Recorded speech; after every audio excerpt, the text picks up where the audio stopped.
Hello. How's it going, guys? How's it going, guys? Welcome to Football Fan Den UK. So, big game in the Premier League. Obviously, Leeds sitting bottom of the table, or near the bottom of the table in the relegation zone. So, a tough game for Leeds in this one, guys.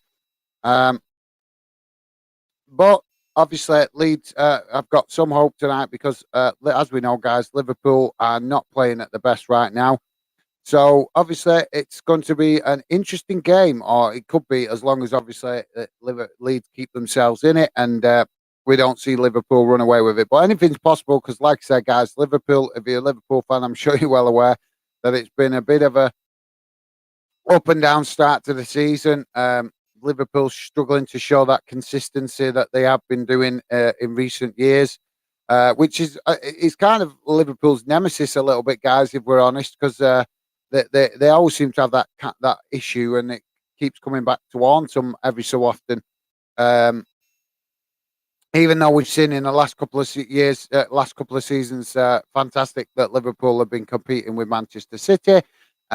It's obviously we've also seen that they've been battling to get that consistency, and when they have shown that consistency, it's been in a season, and then the next season they've had another blip of consistency. So it seems to be just one of Liverpool's downfalls. But yeah, it should be an interesting one. Obviously, if we look at the teams, you can see with the stats there, Liverpool obviously showing that inconsistency with a draw, a loss, two wins, and another defeat. Plus, obviously, not really shown that too much in the Champions League. Has been doing okay in the Champions League.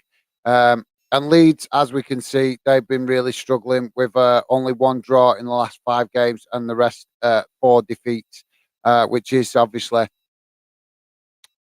something that Leeds fans will be very concerned about, I'm sure.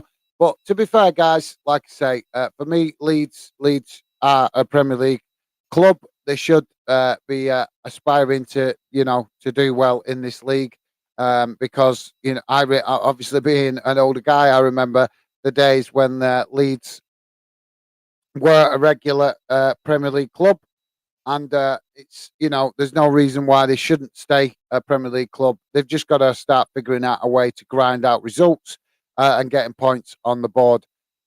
So yeah, should be an interesting game tonight, guys. Want to hear from you though. If you're joining us, drop your comments in the chat. Don't forget, hit that like button. If you're new to the channel, it'd be great to see you consider subscribing. Watch the channel a little bit, see if you like what we're about. We're a new channel. We're starting to build, obviously, we're doing a variety of stuff as we continue to build the Fandom project. But obviously, for now, doing a lot of live streams just to help fans find us and find the channel easier, because obviously on YouTube it's a bit of a minefield in respect of the competition, especially for people wanting to talk about sports.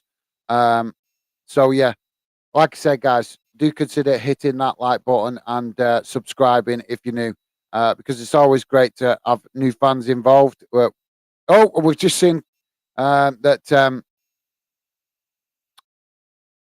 the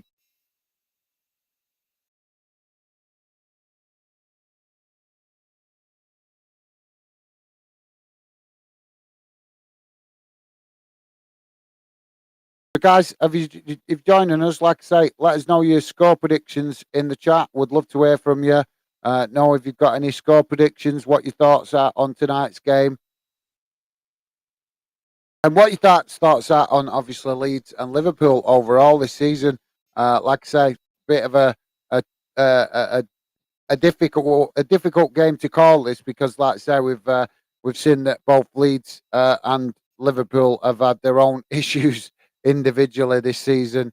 But from my point of view, guys, I'd like to hear a good game, see a good game, whatever you want to call it. Simply because I think that both of these clubs have, potentially can make the Premier League better. And but for them to make it better, we need to see both clubs reaching the oh reaching the levels that we know they can do consistently, because both clubs can reach a higher level than that they're showing right now. Um, Obviously, with Liverpool, it's slightly different because with Liverpool, we've seen them have success in the last couple of years, so we can't criticise them too much. The only criticism we can have of Liverpool is, if anything, it's just like I say, this topsy turvy season that they seem to have every so often, where they'll do well and they'll challenge for trophies, and then all of a sudden they'll have a season where they struggle to get themselves going. Results are a bit mishmash. So yeah, um, like I say, should be an interesting game.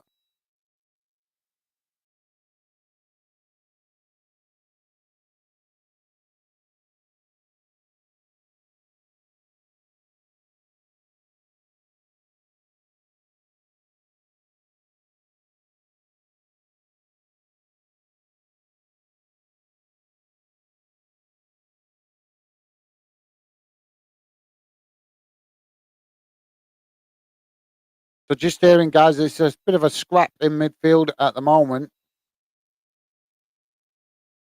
Both clubs, by the sounds of it, trying to establish themselves in midfield and let each other know that the other is there, so to speak.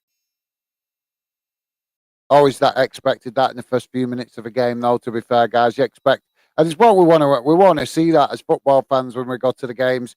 We want to see,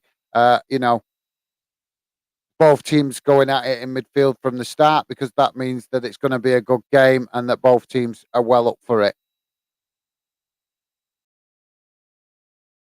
And even though we might have a preference of who we want to win, guys, it's still obviously enjoy. It's still, sorry, I lost my train of thought. Then we still obviously it's good to see, even if we have a particular team we want to win in a game. It's still good to see the opposition making it competitive, because as we know, it's always nice to get a comfortable win. Of course, it's comfortable, but as a fan, it is nicer when you're a fan and you feel that your team have been made to work for it and got the result. It's always nicer to sit to enjoy that kind of result.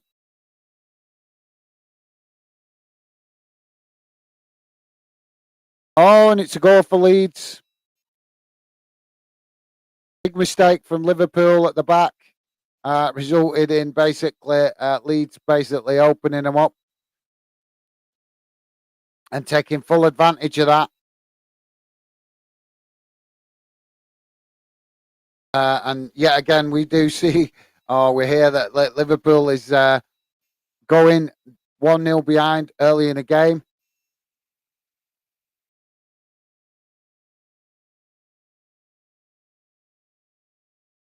That's a huge mistake. Um,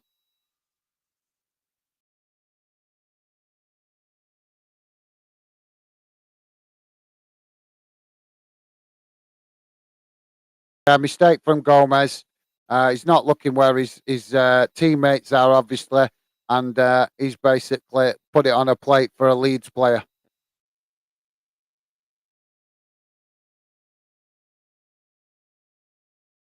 So Leeds off to a positive start.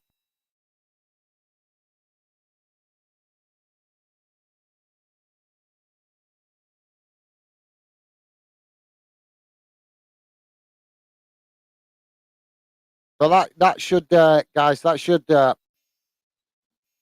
give Leeds a bit of belief now. Obviously, when with the run of games that they've had and the results that they've had, they've obviously going to be a confidence issue within the team.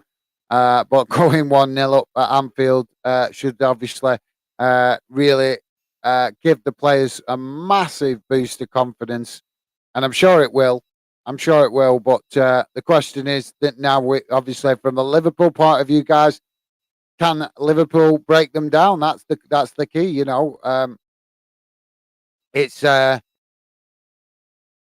it's just the kind of start we were hoping for, I suppose, in a way. From a neutral point of view, it is anyway, because obviously, um,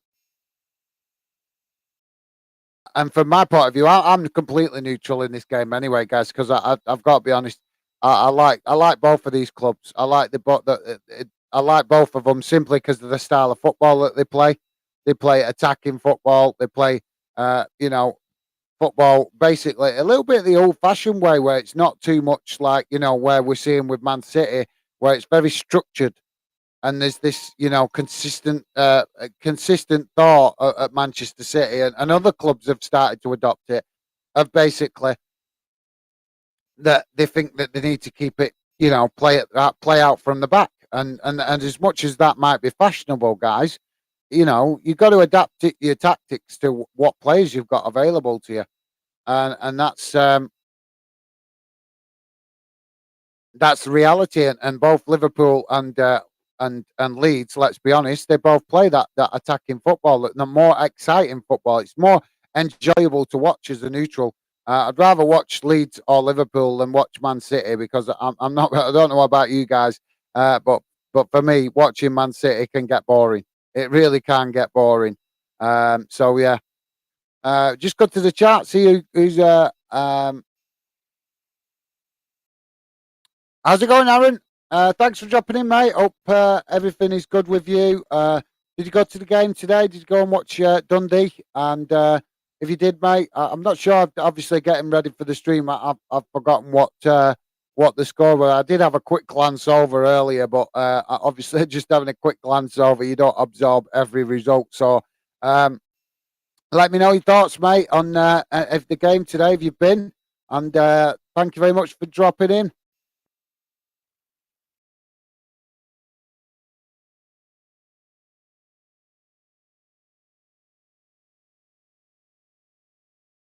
Stevie there. How's it going, Stevie? Working away in the background. Um, you guys saying hello? Top, top stuff. Top stuff.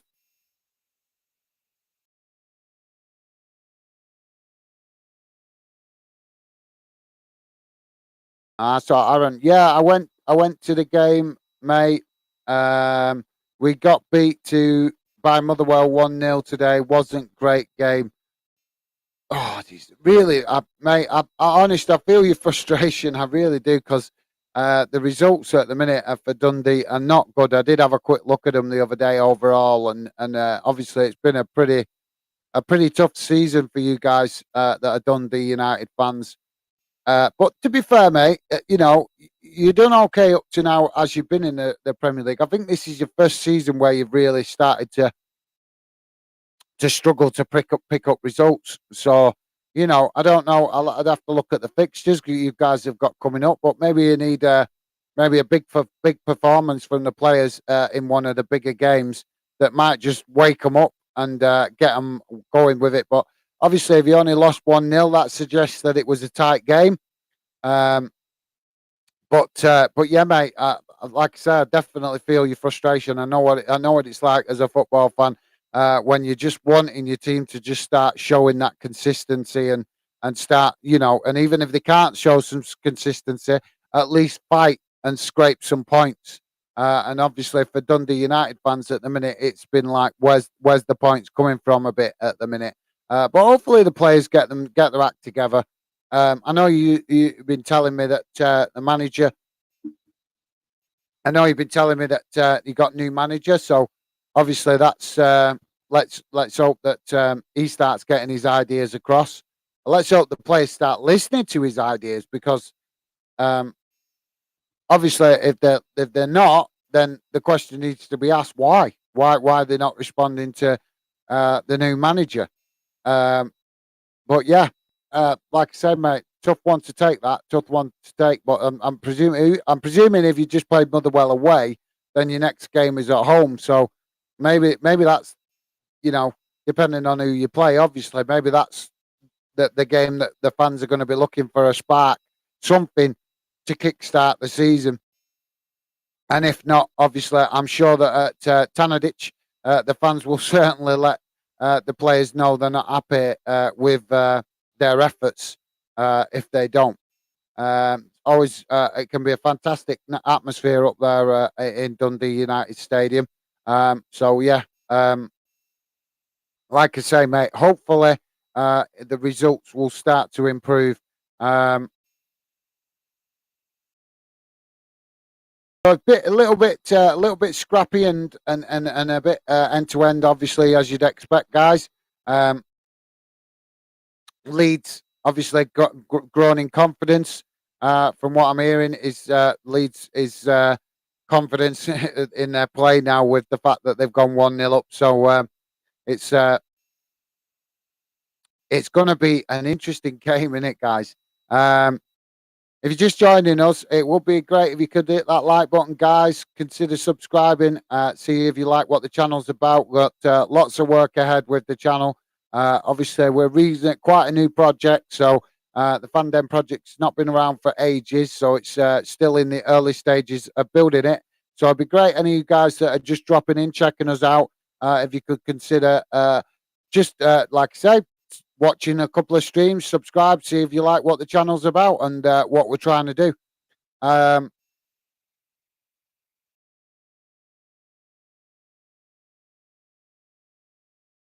So just Liverpool on the attack at the minute, guys.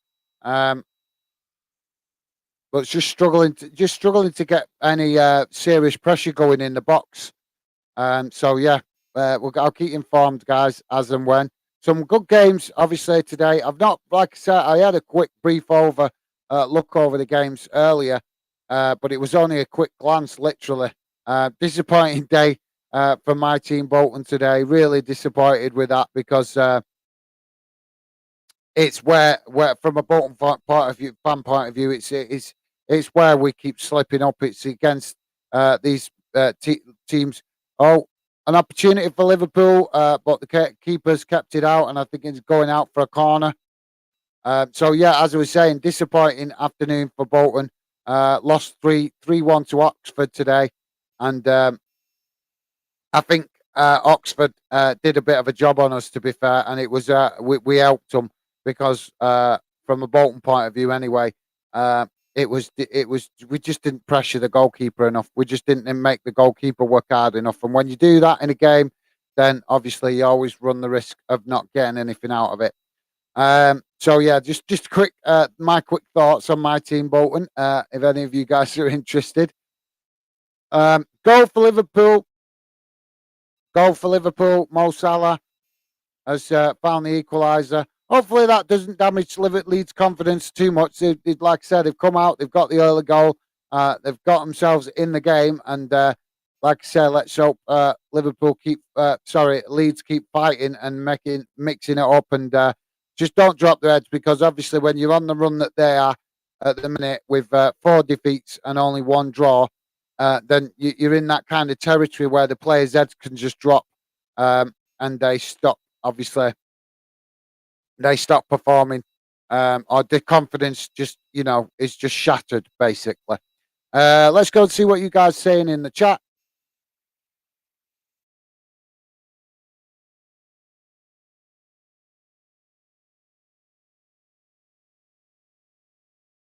If you say you guys, Aaron and Stevie having a chat, that's cool.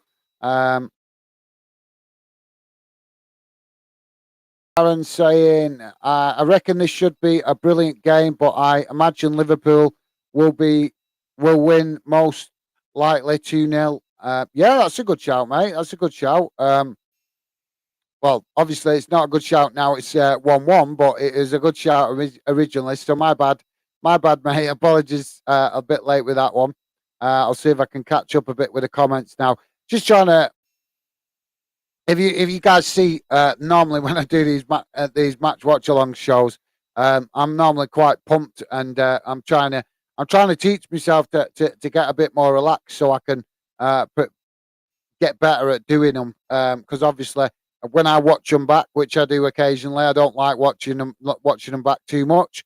But obviously when I do watch them back to learn, obviously, the problem is you're your own worst critic. If you see yourself on camera, you're always your own worst critic. So for me, I think I'm just trying to keep it simple, and I'm thinking that if I try to do some streams where I be a bit more relaxed and just actually um, focus on the game a little bit more, then maybe it'll help me get better. And I don't know. I'm not what you guys think. Like I said, when I look at myself on camera and how I do these live streams, I'm always gonna find fault with myself because obviously I want to improve. I want to get better at this. And I've got bigger ambitions for the channel in the future. But obviously, I'm trying to concentrate on getting better at being and more comfortable being on camera, relaxing, because the more I relax, the more I'm going to start to get more natural at it, and then that's when I'll start get well. I hope that when you relax and get more natural at it, you'd like to think that I'd get better at it, or that's the theory anyway. But time will tell, I'm sure. Um, but yeah, good shout, Aaron. Sorry, my bad that I get into your comment late, mate. Um,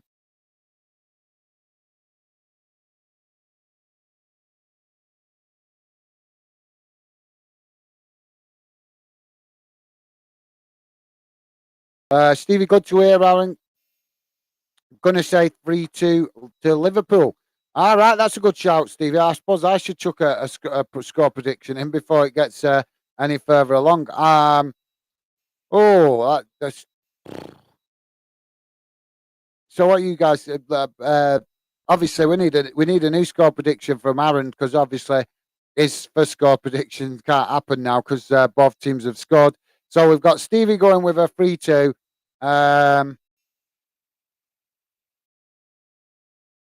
I'm gonna be bold. I think I'm gonna go with a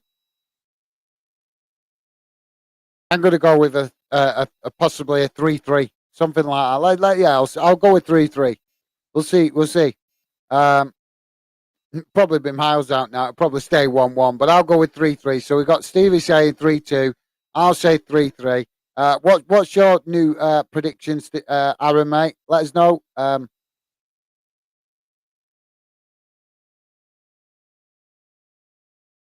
Let's see who gets the closest to it. Mind you, mine and Stevie's predictions quite similar. Obviously, Stevie going for the win, but me going for a draw. I think it's going to be a draw. If it's not a 3-3, I can see it being a 2-2. Just like I say, I have no preference with either of these two clubs to guys today. But from a neutral point of view, I want to see Liverpool doing better overall in the league, because I want to see more clubs challenging Man City. So it's not necessarily. I would love to see Leeds stabilise themselves in the Premier League as well, and start picking up the points. Because I've spoken to a few Leeds fans, and I think their ambitions are a bit unrealistic from some Leeds fans at the minute. That some of them think they should be up there in the top 10, and that's when you're reasonably newly promoted team in the Premier League, you got to take it one step at a time. You got to build steadily and just focus first on establishing yourself as a regular Premier League team. And the best way you can do that is just focus on being on finishing mid table, and then you start to try and build to go, to get into that top half of the table. But that's just my opinion. Obviously, some fans might think differently. If you do, let me know in the chat. Right, where was I up to? So Aaron saying next game will be very difficult. We got Celtic away. Ooh, at Celtic Park, hoping for a draw at the most, but not sure. After recent form, missing our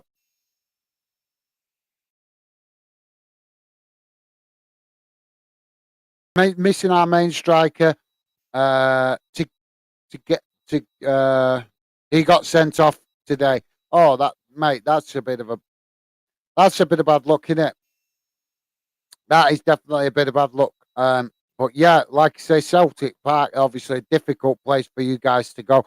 But maybe you could go there and catch Celtic off guard, because they, as we know, an opportunity for Leeds straight off the bar. I'm hearing, guys. So yeah, straight off the bar. But yeah, Celtic Park, Celtic difficult place to go for any club in the Scottish Premiership. But maybe the glimmer of hope, mate, is that they've obviously. I'm not sure. I can't remember. Are they still playing for qualification for Europa League spot in the Champions League? I can't remember now. But they've obviously had a disappointing Champions League campaign, and maybe that disappointment might affect their a little bit of their league form just at the right time when you guys play them next. Another opportunity for Leeds saved by the keeper.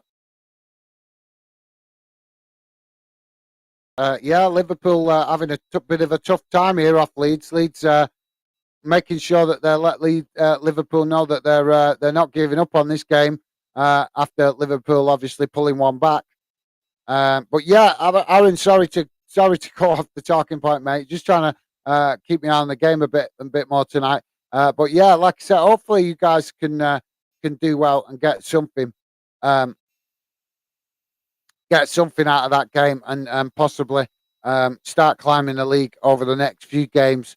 But yeah, definitely, I like I said, I feel for you, mate, because it's so frustrating when you just don't see where the next points are coming from. As a football fan, we can all take defeats for our club. But yeah, it's always difficult when you just like it gets to that point. And I think Dundee United are at that point for their fans right now at the moment. It's like where's the next? Where can you see the points coming? But like I say, hopefully we'll get closer to Christmas and let's hope we're talking a bit differently about Dundee United, mate. Fingers crossed.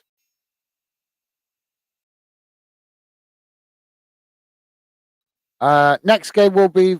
Oh, sorry. Did I just read that one? Well, that's sorry.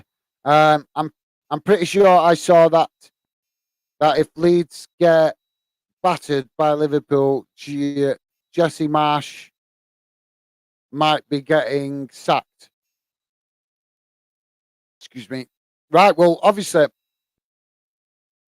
if that is the case, mate, that's a bit harsh because I don't think clubs that are trying to just get themselves feel themselves their way into the Premier League and trying to just grind results. Because let's be honest, clubs, I know they've been in it. What they've been in it now, 2-3 seasons, something like that. So obviously they're not newly promoted team, but they're still a team trying to establish themselves. They're still a club trying to establish themselves in the Premier League. So for me, when we start hearing about coaches and managers and stuff like that getting sacked, I think it's a little bit harsh if they're judged on games like this, like the games against the bigger clubs. Because let's be honest, guys, it's always difficult for any club. It's always difficult for any club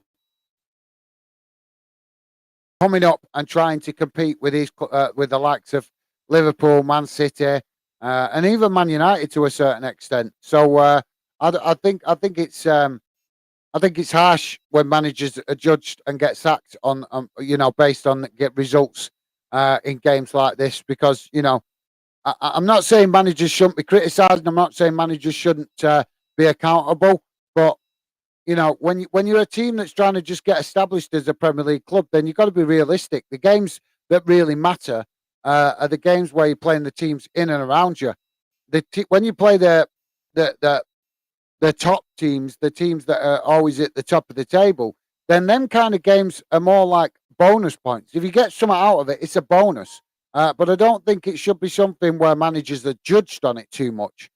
Because anybody, let's be honest, guys, we all know you go to places like Old Trafford and Anfield, and obviously, I'm not going to list all the games, all the stadiums in London because there's too many of them. But you get what I mean. The likes of Tottenham, Arsenal, Chelsea.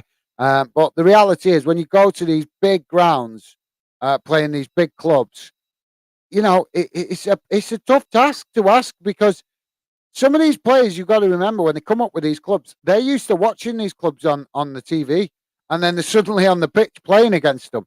It's a bit of a pinch yourself moment for some of these players. They have to remind themselves that they've earned that right to be there and not to be intimidated. And naturally, as human beings, you might be in, it's only natural that you might be in awe of playing against players that you normally would be watching on the TV, or that you never dreamed you'd be playing against. So, like I say, yeah, we could go on about stuff like that all day, guys. When it comes to football, there's just so many factors that come into it. But for me, like I say, managers should be judged based on what they do against, in particularly in the Premier League, should be based on what they do against the rest of the league, not what they do against the top four.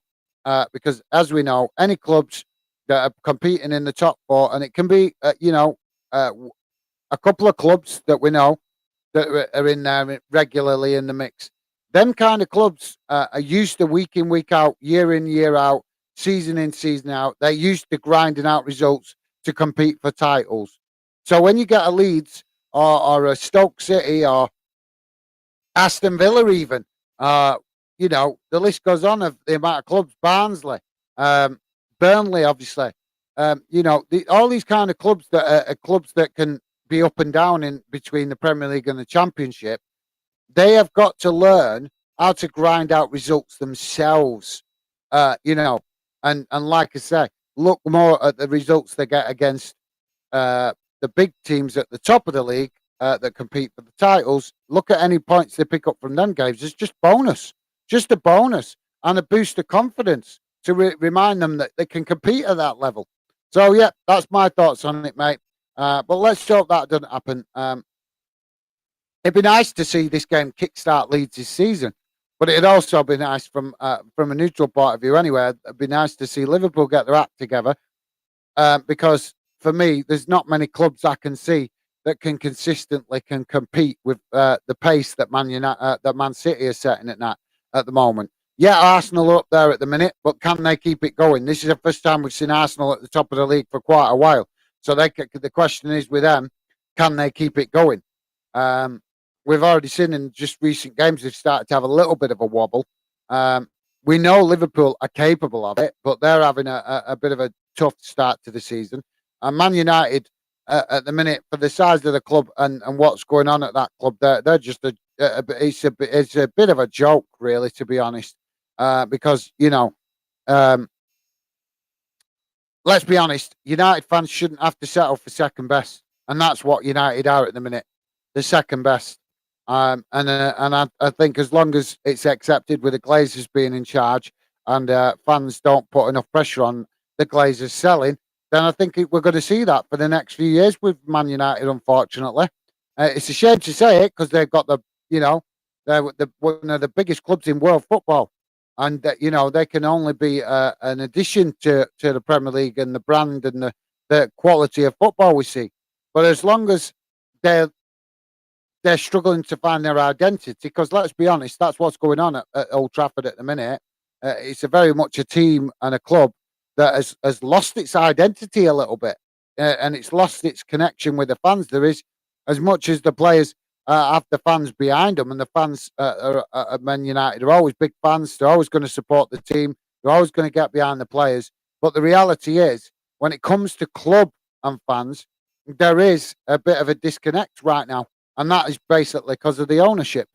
So yeah, like I say, guys, and obviously Tottenham. We could talk about Tottenham. They're a bit of a team that's unpredictable.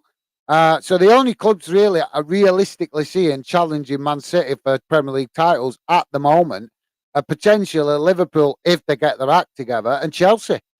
I don't see any of the other clubs really doing it. And like I said, I know Arsenal up there at the minute, but there is question marks whether Arsenal can keep it running for a full season, because they've been, as their fans have been calling out, they've been a disappointment for quite a few seasons. It's good to see them up there now competing, but the question is, like I said, can they keep it running for a full season? Only time will tell, guys. But it's definitely plenty to discuss in the Premier League at the minute as far as the big clubs concerned.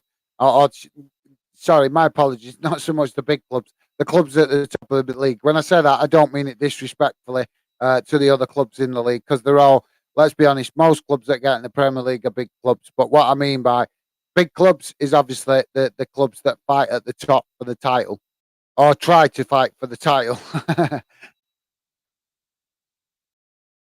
So back to comments. Aaron is saying, didn't realise the score was that. I'll say 2-2 draw. Right, no worries, mate. So you're going with a 2-2 draw. I'm going with a 3-3 draw. And I think Stevie said 3-2, I think. I can't remember which way, though. I think maybe the Liverpool way. But yeah, that's a good one, mate. If any of you guys joining us, drop your score predictions in and get involved in the chat. We want to hear from you. Fanden is about fans and do these live streams to hear what you guys have got to say about the football world and football topics.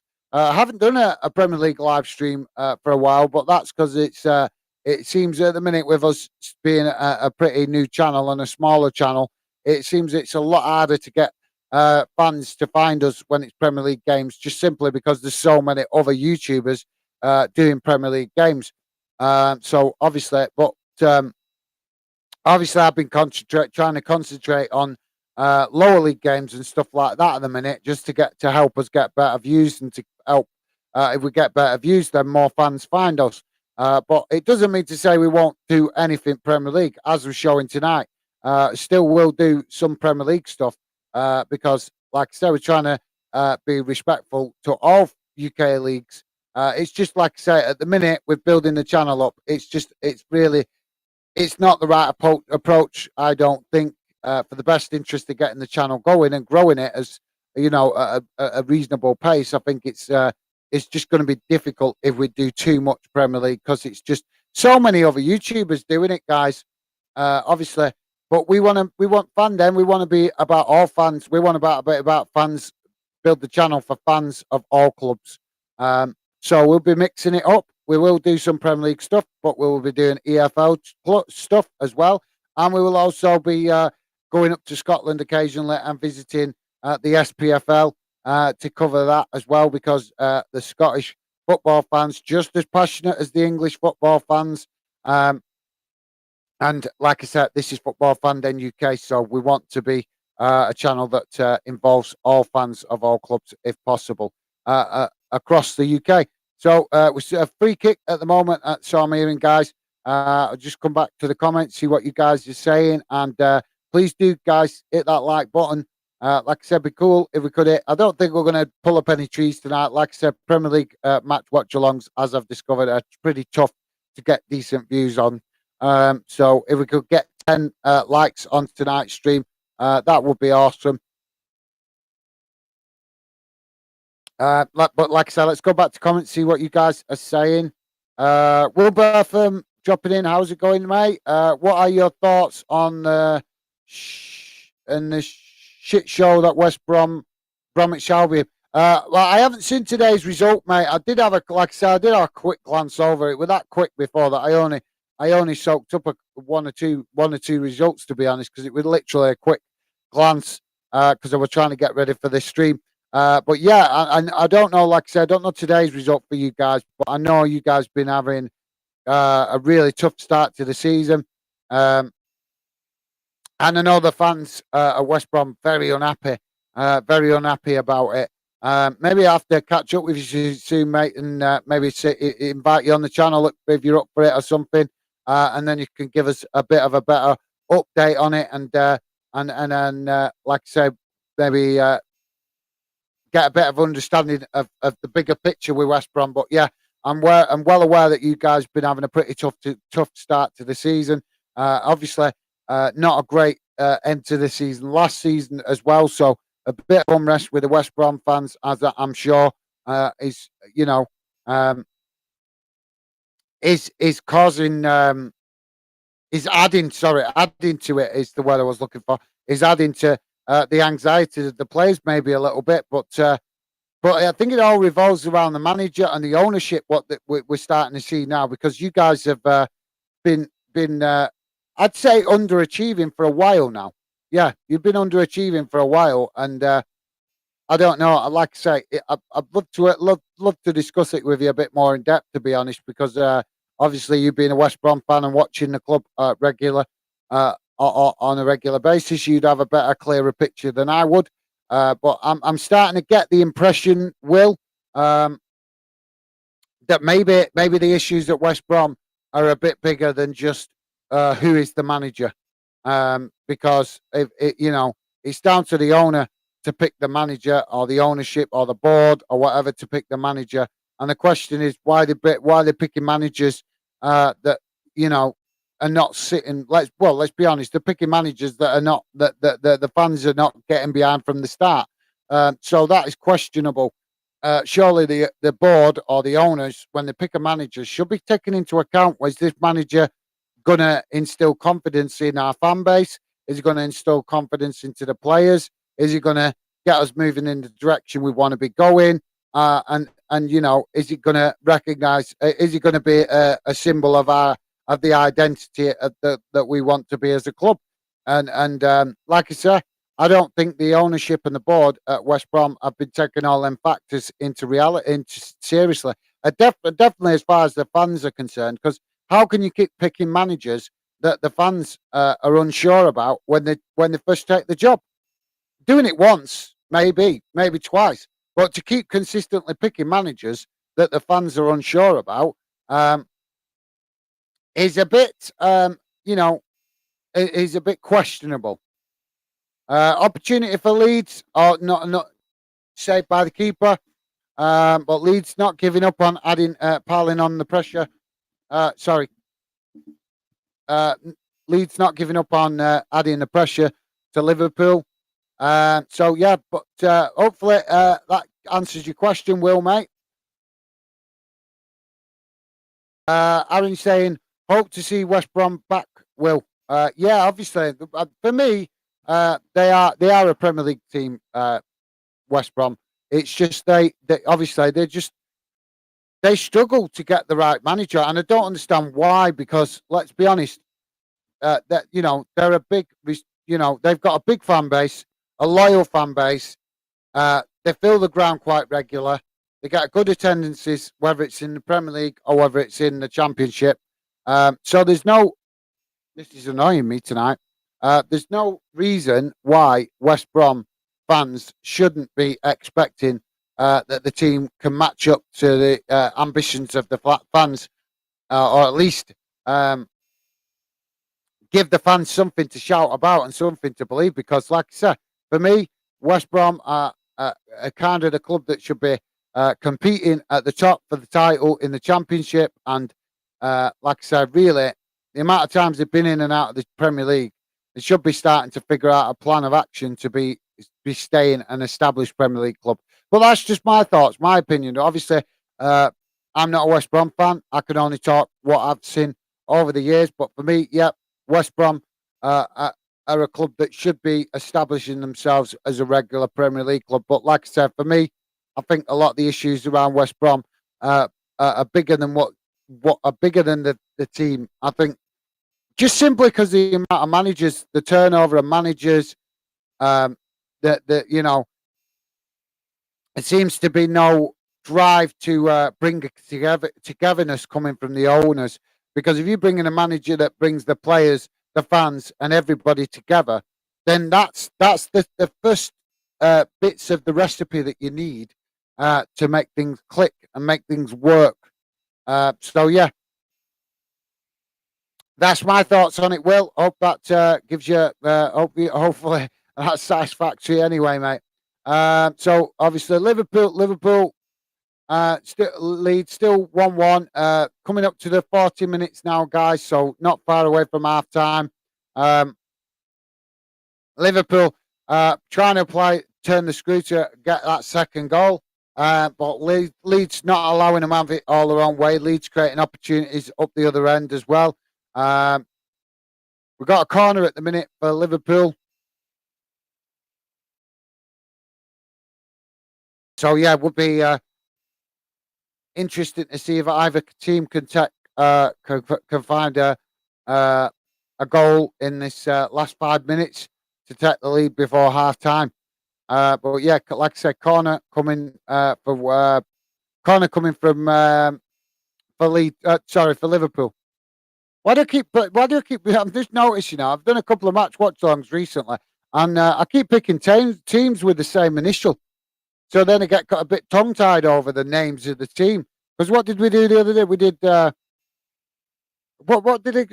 I know it did a live stream with teams. I think with B's, both starting with B. Oh yeah, was it Birmingham and Burnley? Yeah, and I kept getting tongue tied because it. So yeah, maybe I'm gonna have to look out for that one. But I can't just not do it, live streams about clubs just because they start with the same initial.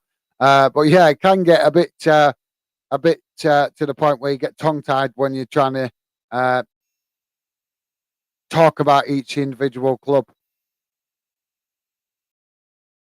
So Will is saying we are going down, pal. Also reports we are on the brink of administration. Oh, all right, mate. That's not good. That's not good. Like I said, mate, I've just said it. Well, before you even told me that, it's starting to sound, and I didn't know that, mate. And that's in all honesty, I didn't know that.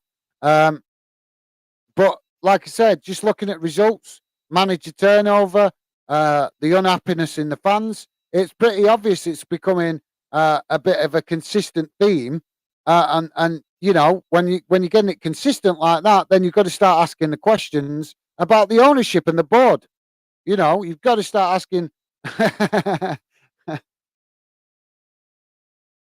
So I'm just hearing that Andy Robertson is having a bit of a ding dong, which is not. Not a bit, I think a bit of that Scottish fire coming out in him. Not wrong with that. Like. That's one thing I do like about Andy Robertson. He's a very tenacious player. I'm just hearing that he's getting a bit of a bollocking off the referee. Quality. Love that. Love that. Like I said, I think a bit of that Scottish fire coming out in him.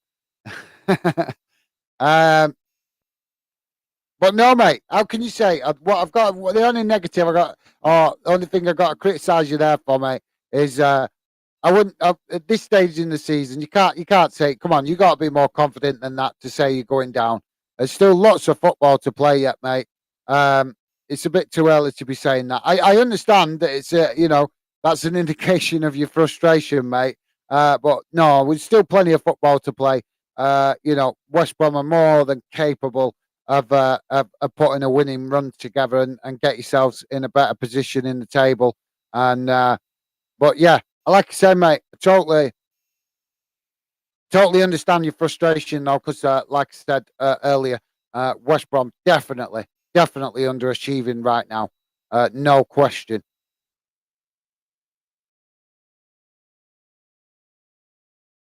I'm off yawning again.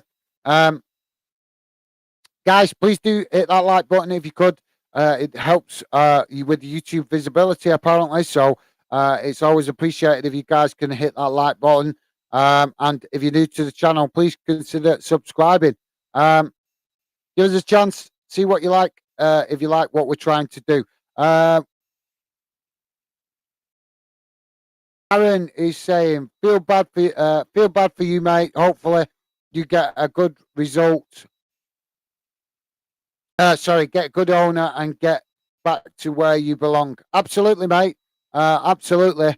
And Aaron can feel your pain there, mate, because Aaron's club not in any issues with the owner, but having a tough time in the Scottish Premiership. So I'm sure he is well feeling the same kind of frustration or similar kind of frustration as you, but maybe not as intense if there is question marks of administration. But yeah, I'll have to talk to you some more about that, mate. See, I'll have to do some research if that's the case, because a club like West Brom, seriously, oh come on, it's getting ridiculous, guys, with the amount of clubs that we're seeing. Big clubs with no reason to be having administration issues and ownership issues. Well, ownership issues a bit different, but administration issues when you've got loyal fans that regularly attend the game,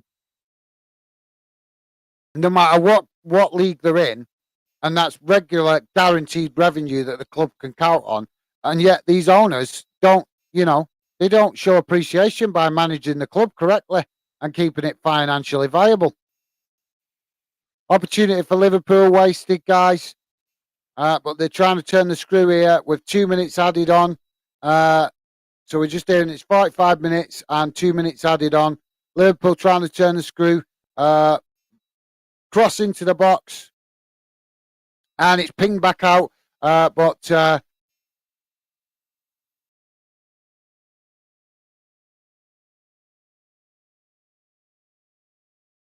yeah,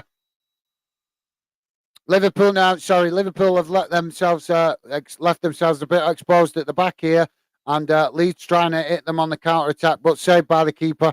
So Liverpool taking a bit of a risk there. Just coming up to 46 minutes, so only 1 minute added on remaining. Sorry, guys, in this first half. Oh,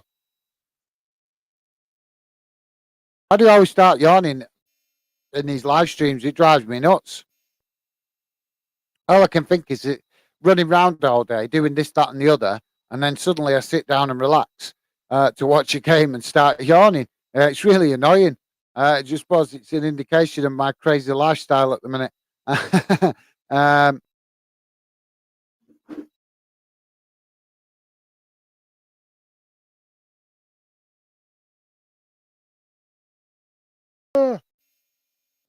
Guys, do keep dropping your comments, and I will come to the comments in a minute. Just waiting for the halftime whistle to go. Just listening to see if anything is happening in this last couple of minutes.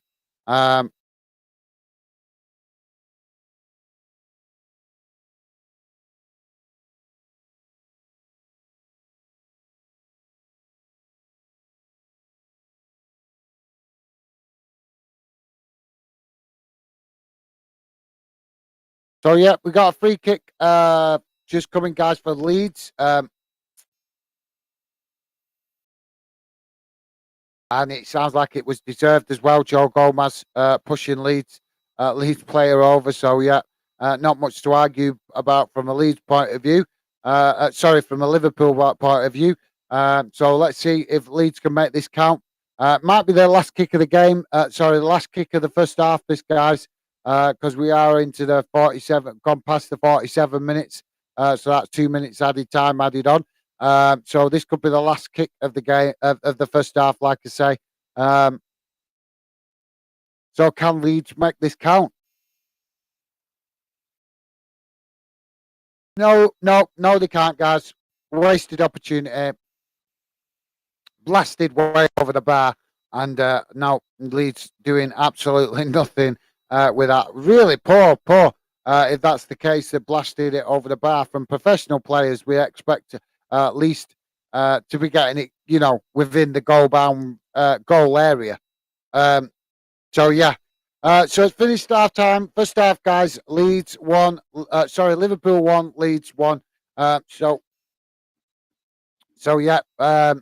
Like I say, should be interesting in the second half to see if Leeds can hang on and. Sorry, guys. See if Leeds can hang on and get anything out of this.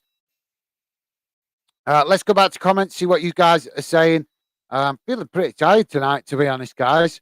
It's probably trying to stay consistent because we do quite a lot of, done a couple of live streams the last few days, and also trying to do normal everyday stuff as well with working and what have you.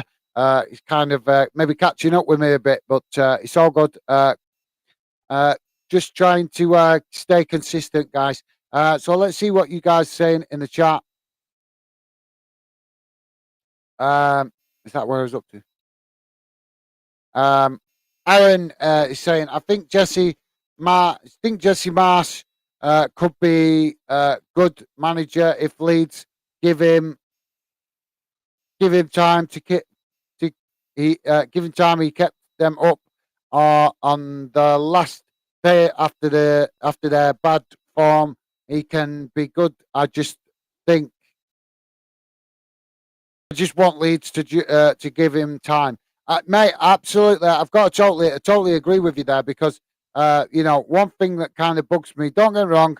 I know if managers don't do well, They deserve, they deserve to get the the marching orders. If they don't, you know, if it's clear that they don't fit the picture or they're not the right fit for the club. Um, but I agree, Aaron. I am getting pretty tired. Maybe it's because I'm an older football fan. I don't know, but I am getting pretty tired of this. What's the words for it now? It's an impatient culture in it. It's like this. I mean, I've been arguing just recently with a couple of Aston Villa fans about it with regards to Stevie G, and a lot of Aston Villa fans was like, "Come on, come Stevie, come and do a project at our place." You know, when he first got the job, but then as soon as he goes through a rough patch, then they're calling for him to be sacked, and I don't understand that. I don't understand that because all you're doing is adding to the pressure, especially with a young manager like Stevie G, because he's not used to that kind of pressure, that expectation of fans demanding results week in, week out. He's used to it as a player, but he's not used to it as a manager. And the pressure a manager feels is always a lot more than what any individual player can feel. So yeah, I have to agree with you, Aaron. That in certain cases, managers deserve to get the sack. Yes, but there's just too much of this, uh, you know, this impatient culture that's developing where, basically it's glory hunting, isn't it? It's where fans don't want to give managers time, clubs don't want to give managers time, they want instant success. Well, unfortunately, as we know, guys, if if the world doesn't work like that. If you want something, you want to be in the Navy as an RAF pilot, or you want to go to be a lawyer, a big time lawyer, or you want to be a football player, or you want to be a tennis player, whatever it is you want to do in life, it doesn't come to you on a plate. You've got to work for it. You've got to work hard to achieve it. So for me, I have to agree, Aaron. I think there's too much of this culture where it's becoming impatient culture and fans and clubs wanting instant success. So yeah, for me, mate, I'm not saying it applies to absolutely every manager, but we're seeing too much of it. This, this impatient culture of, like I said, perfect example is Aston Villa. Their fans have been an absolute joke with some of the criticism they've labelled at Steven Gerrard. You know, and yet when he first got the job, they was all like, "Yeah, we'll build under Stevie G. We'll start building a team. We'll work our way up. Let him get the experience as a Premier League manager, and uh, and he'll grow into the Premier League as a manager, and we'll grow with him, and all this kind of stuff." But as soon as he has the first bad run of form, and he's got issues with his backroom staff as well, the Aston Villa fans just get impatient and want him sacked because they want instant success. Well, it don't work like that. It just don't work like that. It don't work like that in the real world, and it don't work like that in football. So yeah, like I say, I have to agree, Aaron. You're spot on, mate. There's too many fans and clubs wanting instant success. Well said, mate. Let's see. What's Willie saying? Guys, if you're just joining us, please do hit that like button and drop your comments in the chat. Want to hear from you. Do these live streams to interact with you guys, hear what you've got to say about all football topics across the UK. We are not restricted to just talking about the game that we're streaming about. So it'd be great to hear from you if you're new, just joining the channel. Will Bertham saying, "Cheers. I can't say I know much about Dundee United, but I wish them the best for the season. I watched the two games against AZ, and I was gutted about the second leg.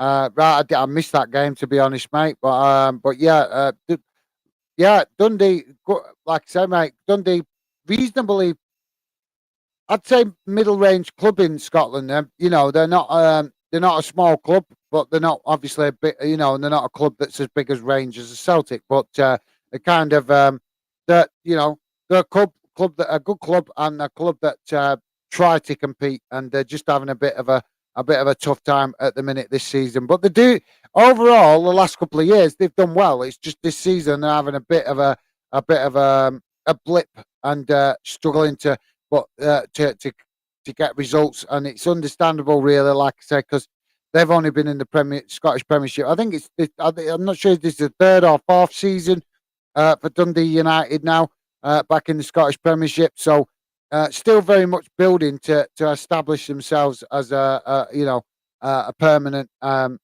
team within that league.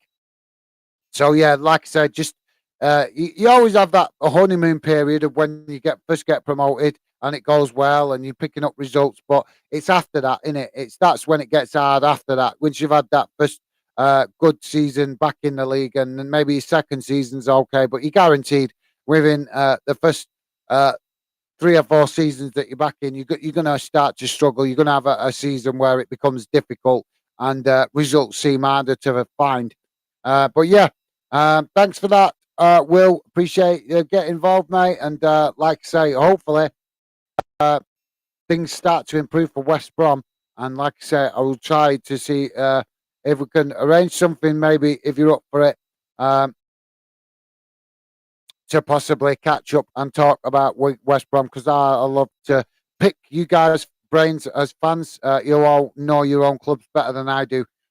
So yeah. Aaron is saying, cheers, mate.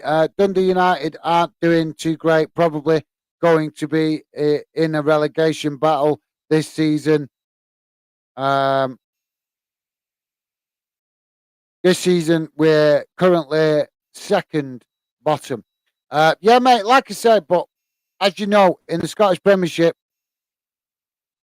there's always the possibility you guys can get a run of games with the way the Scottish Premiership goes and the way it's structured. And plus, obviously, as long as you don't finish bottom of the table, then you've potentially got the playoffs to save yourselves. Not a thing that, nothing against Dundee United, but the playoffs in the Scottish Premiership and or the Scottish Championship, whatever you want to call it, I'm not a big fan of. I think it is so unfair the way it's structured for the team trying to get promoted. But that's just one of my issues with the SPFL's crazy structure. But yeah, I think you've got nothing to worry about, mate. Honest, I think Dundee will be fine. Obviously, going to be a tough season, and obviously, definitely room for improvement. But I think overall this season, I think you'll stay up, mate. I think you've got nothing to worry about in that respect. You just need to start figuring out how to grind out some results and get some points on the board, so that you don't finish bottom of the league come the end of the season. And I think Dundee more than capable of start picking up some points. There's plenty of clubs in that league, in and around you, mate, that Dundee should be getting the results against. So it's just the players. It's about the players getting that belief and confidence in themselves to do it, innit? So yeah. But thanks for that, Aaron. Appreciated, mate. Like I said, guys, if you're just joining us, please do drop your comments in the chat. Want to hear from you. Will is saying, sorry to hear that, mate. Don't you lot have Stephen Fletcher? How's he getting on? Yeah, good question, mate. Good question.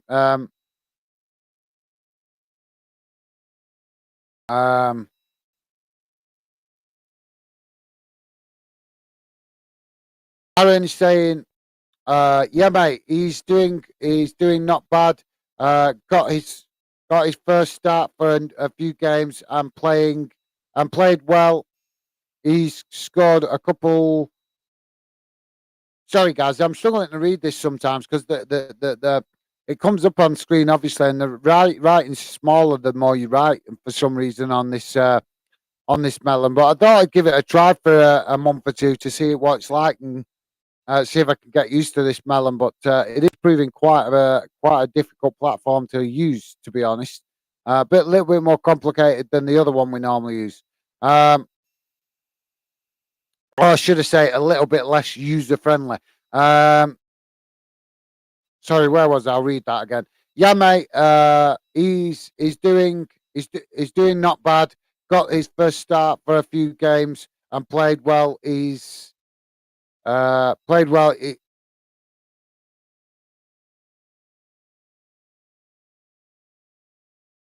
I keep losing where I'm up to. Played well. He's scored a couple goals, but like him as a player. Sorry about that, mate. I couldn't read it. It's come up for some reason. It's the stupid arrow thing that keeps coming up on my screen here, blocking what I can read. So yeah, but yeah, mate. What position does he play? I'm not very familiar with him, to be honest. Um, is he actually a striker?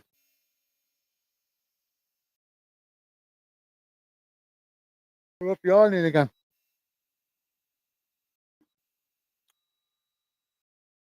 What's up to now? You stupid. I hate this stupid thing on this melon. It's not easy. Once you lose your place with that arrow, it blocks it.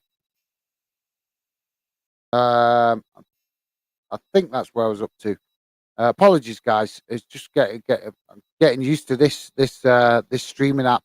Aaron is saying, I hate to say it, but because fans don't keep protesting for getting the Glazers out, and I can see them staying for many years to come, I to really be back as Man United. We need to get off the Glazers. Get out the Glazers. Is that? I think you meant to put get out the Glazers. It's that stupid arrow. Get rid of the Glazers. Sorry, mate. Now it's going to have lost my place again. Oh, it's so annoying. This. What happens with this, guys? If you're wondering, when I highlight your comment on where I can read it, it comes up with an arrow, and then it blocks half of what you're saying.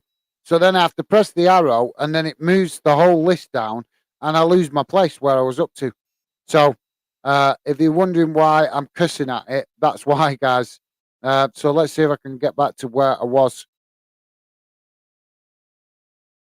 And see if I can catch up with these comments. Where was I?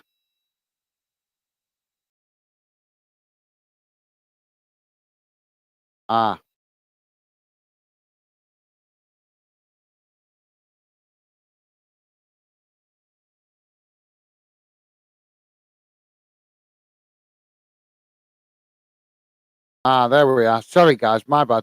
My bad. That was being an absolute nightmare. Um,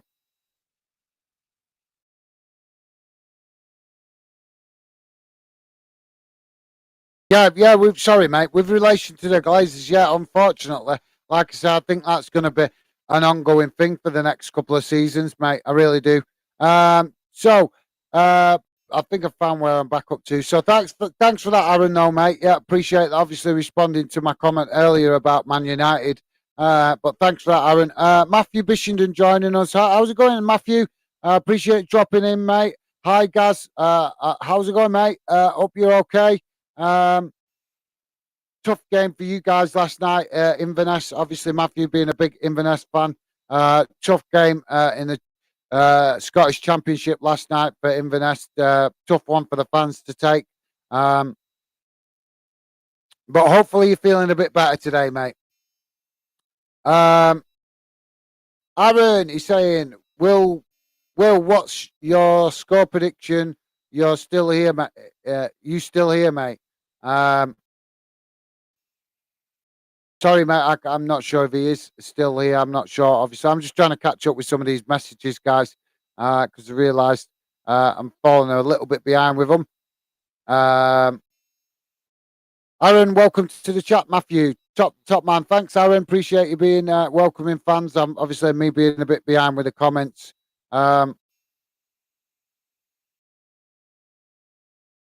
Just trying to catch up a little bit here. Will Bertham, 2-1 Liverpool. All right, yeah, that's a good shout, mate. We've had, obviously, I said 3-3, which it's not looking good for me right now. Stevie said 3-2. Aaron said 2-2, and now we've got Will saying 2-1. So if any of you guys want to drop a prescription, is because up to now we've got 4 different predictions. So that's interesting to see who's going to get it right.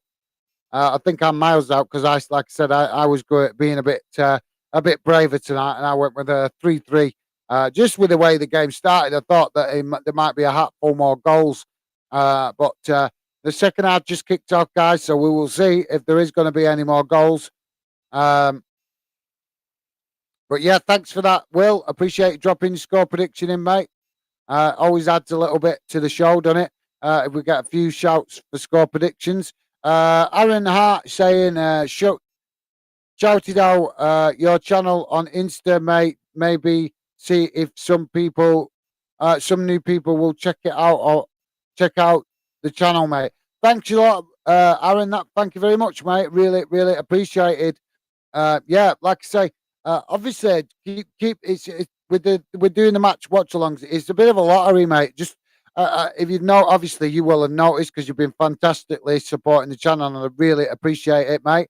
But yeah, just trying to do a variety of live streams to try and get numbers in, because as I've worked out from earlier on the live streams or earlier building the channel, I did work out that whenever you do Premier League games, the views are always low.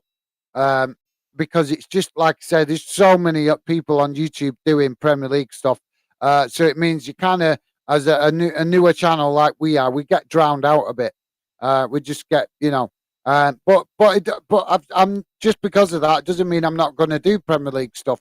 That's why I'm doing tonight's live stream, because I didn't have time today to do anything much because I was working and had other things on. So it was like, well, where's the opportunity to do a live stream?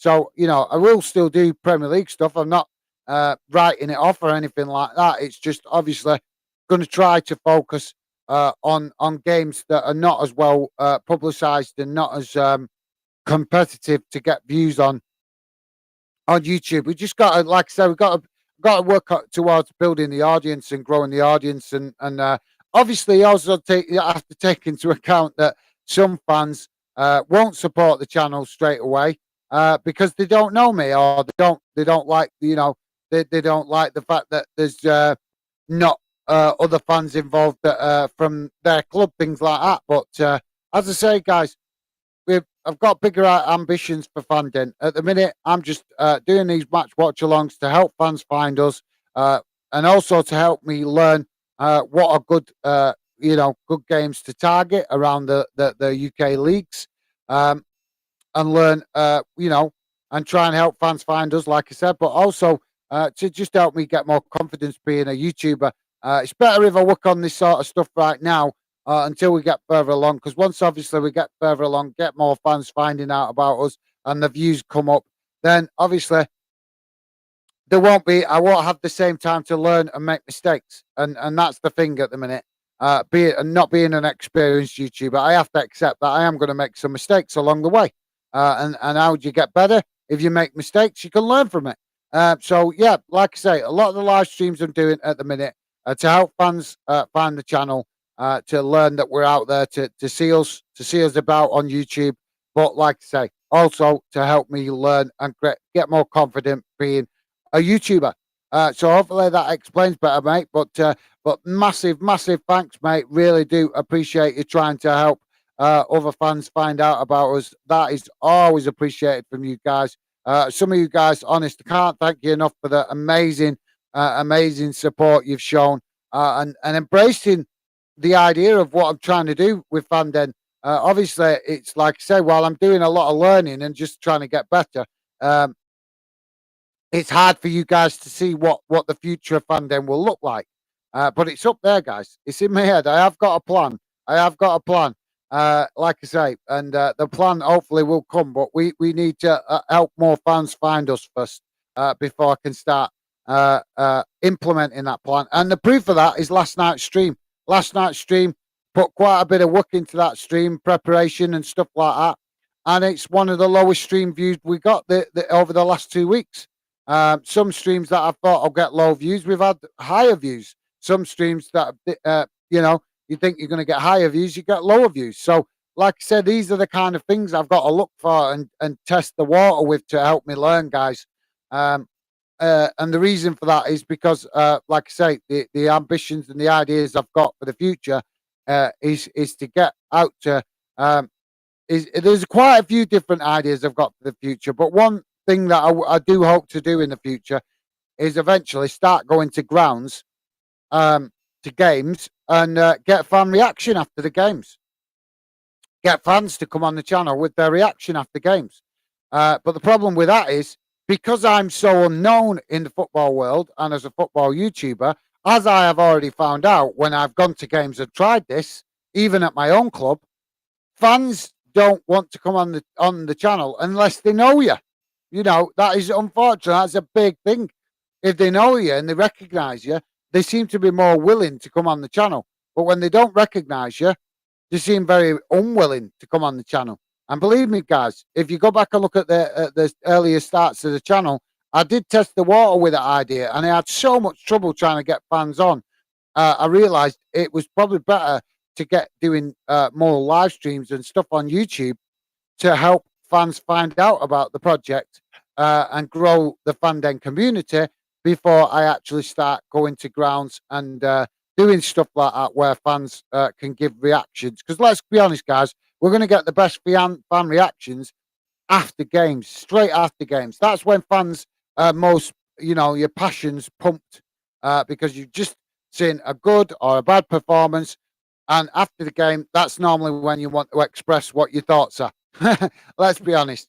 So sorry to ramble on a bit there, just guys.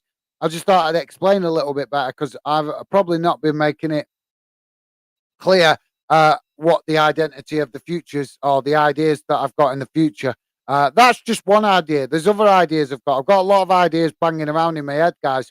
But like I say, there's no point me wasting time on big ideas to go and then spend hours and hours working on one particular video or one particular idea or one particular project and then go and only get 30 views. That makes absolutely no sense. Absolutely no sense when I can split that time and make it count better by helping, by doing the live streams and helping more fans find us. So that's why I was taking the time to explain. So my apologies if that was a bit boring, but I just wanted you guys to that do watch regular to have a better understanding of what strategy I'm trying to use. So, like I said, my apologies, banging on, guys. If you're just joining us, please do hit that like button and consider subscribing. With regards to the game, it's still 1-1. Liverpool not having it all their own way. Leeds definitely making this a bit of a battle, and letting Liverpool know that they're in this game and that they're they're not going to be a pushover, as the scoreline reflects. We're 55 minutes gone, guys, and it's still 1-1. So back to the comments. Let's see what you guys are saying in the chat.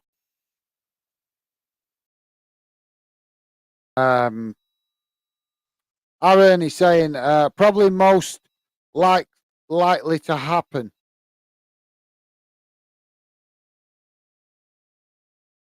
I'm sorry, mate. You've lost me there. I'm not sure if I'm following what you're saying, Aaron. Unless that's with regards to the previous conversation. So I'm sorry, Aaron. I'm just going to bypass that comment, mate, because I'm not sure if I'm not sure what it's in reference to. So my apologies, mate.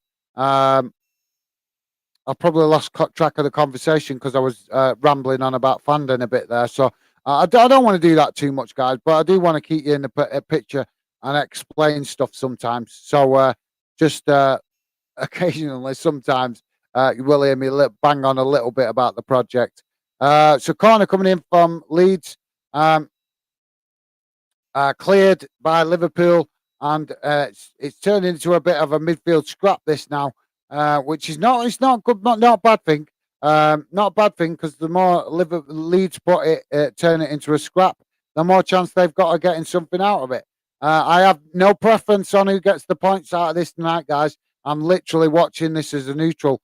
But to be honest, I do. But as I said earlier in the stream, I do like both clubs as teams because of the way they both play. and they're proving that tonight. It's been a really good game. They're both going for it, and from what I'm hearing, it's been pretty much end to end.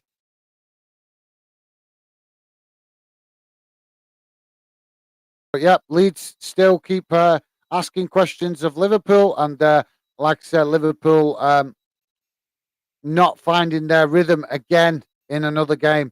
Dylan is dropped in. Hi guys, how is it going? Apologies for not joining recent streams. I've been really busy. Hope everything is going well with you. Good start for Leeds. Poor defending from Liverpool.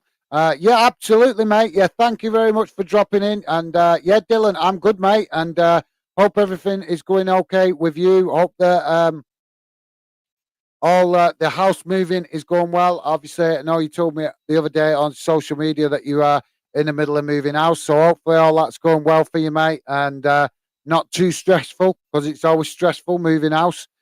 So yeah, but thank you very much, Dylan. Appreciate you coming, dropping in. Really, really do appreciate that, especially like I say when I know you're in the middle of moving house. So obviously. I'm sure that social media and YouTube and things like that are the back of your list a little bit at the minute, trying to get straight in your new house. But thank you very much for dropping in, Dylan. Appreciated, mate. And let me know your thoughts on Portsmouth. Was a good result today? And what's your thoughts? Obviously, from my point of view, I didn't see the Portsmouth result. I know because I was watching Bolton. Uh, I, I managed to catch the second half of the Bolton game. So yeah, and not that I missed much because we at Bolton got a really disappointing result today. Um, Aaron, welcome to the stream, Dylan. Top man, thanks, Aaron. Uh,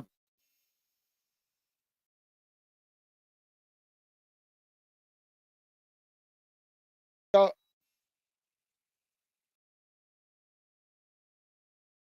so free kick. Sorry, guys. Free kick for Leeds. Um, and straight at the goal from I don't know how far was that, but to the right hand side, 40 yards out or something from what I'm hearing. Um, and saved by the keeper. Bamford with an opportunity, wasted unfortunately. Not wasted completely, but good opportunity, but not putting it on target.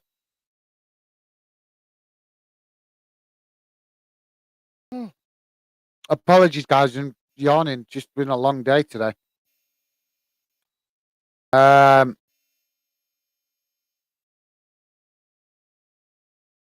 Aaron saying, "Not a problem, mate. How are you doing? Are you guys talking amongst yourself? That's cool. Uh, where to go now? Will Bertham is saying at the start of the season, our ambition was playoffs at minimum. We are now 24th place. We're at 24th place and 5 points. 5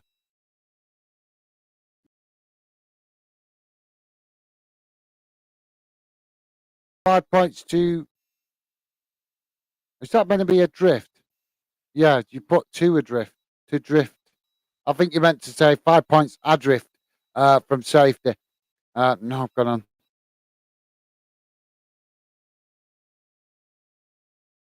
Where was I?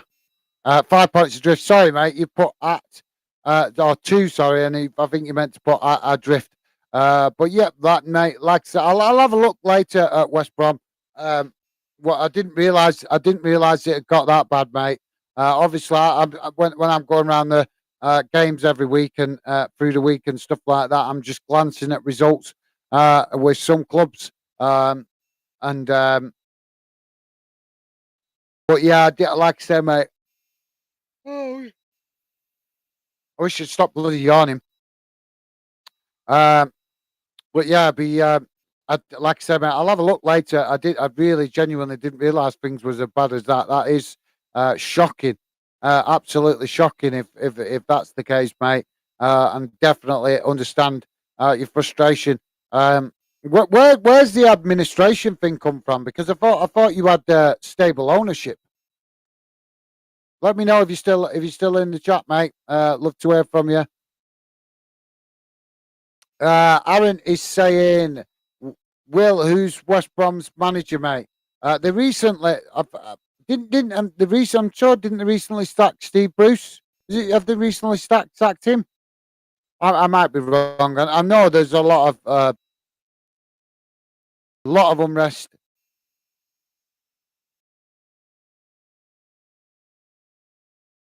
A lot of unrest at West Brom. So I wouldn't like to. I'll like I say, I'll have to catch up later and have a catch up because I didn't think. I knew you were having a tough season, but I just thought you was, couple of blip games and things like that. Like I said, I hadn't really looked at your league position to be honest, mate. So I'll have a closer look later after the stream. And I'm believing what you're saying. You're telling me bottom of the table, 5 points adrift, so that's not good. But yeah, I'll have a quick look over the previous results and stuff to try and get a better understanding. Uh, but I think I've got to be honest. I'm nothing against Steve Bruce because obviously I know he was West Brom manager. But I do get the impression it might be time for either Steve Bruce to lesser his ambitions and go maybe give his experience to some lower league clubs that could benefit from it, or possibly retire. Because as much as I've got nothing against the guy, it seems like when he takes over any club as manager, initially it gets a positive reaction, but it doesn't stick, and eventually it drops off, and the players lose interest in his tactics, or his tactics don't come across in the right way, or whatever. But like I say, for me, I think it's time Steve Bruce hung up his jacket, so to speak, managerial jacket, so to speak, as far as clubs with big ambitions in the Championship and the Premier League, because I think he's showing that maybe that his tactics are becoming a bit out of date in the modern game. I'm not saying that is the case, but obviously he's an older manager, and it just seems that way over the last few clubs that he's managed. With big question marks about his tactics and his managerial style, as far as how he enforces or molds a team to play his tactics. It just seems like his style of play and his ideas are very predictable for other managers who will probably know him very well. And the question is, has Steve Bruce adjusted himself enough with that? I don't know. That's one for fans that have watched him regular, but I know he was manager for a while of West Brom, and pretty much as soon as he came in, the West Brom fans didn't really buy into it, which is understandable because, like I said, he's the manager that's been about. Maybe, like I said, I'd love to know your thoughts, guys. Do you think he's still got something to offer clubs in the lower leagues, or do you think he should retire? Because I was pretty shocked when he went straight back into management after losing the job at Newcastle. You would have thought he'd have took a breather and digested what had happened, but that didn't appear to be the case. So yeah, I'd love to hear from you guys. Do you think Steve Bruce should hang it up and call it a day, or do you think he's still got something he could offer lower league clubs? Let me know your thoughts.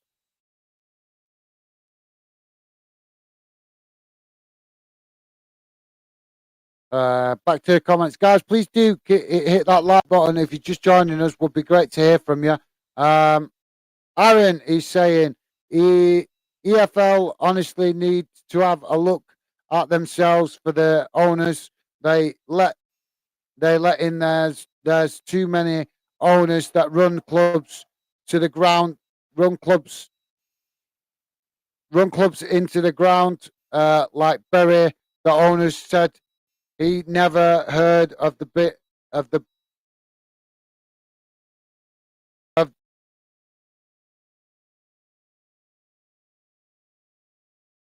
Oh, sorry, never heard of them. Blatant disrespect. Sorry. Is that a stupid arrow in my way again, mate? I'm trying not to lose my position in the list so I can try and catch up with some of these comments. Yeah, absolutely, mate. I can't argue with any of that because, like I said, the FA, the EFL, there's big question marks around the people running the EFL at the minute, I think, with regards to how they're managing the referee structure, whether they're doing their best to get good referees across all leagues. There's question marks against that.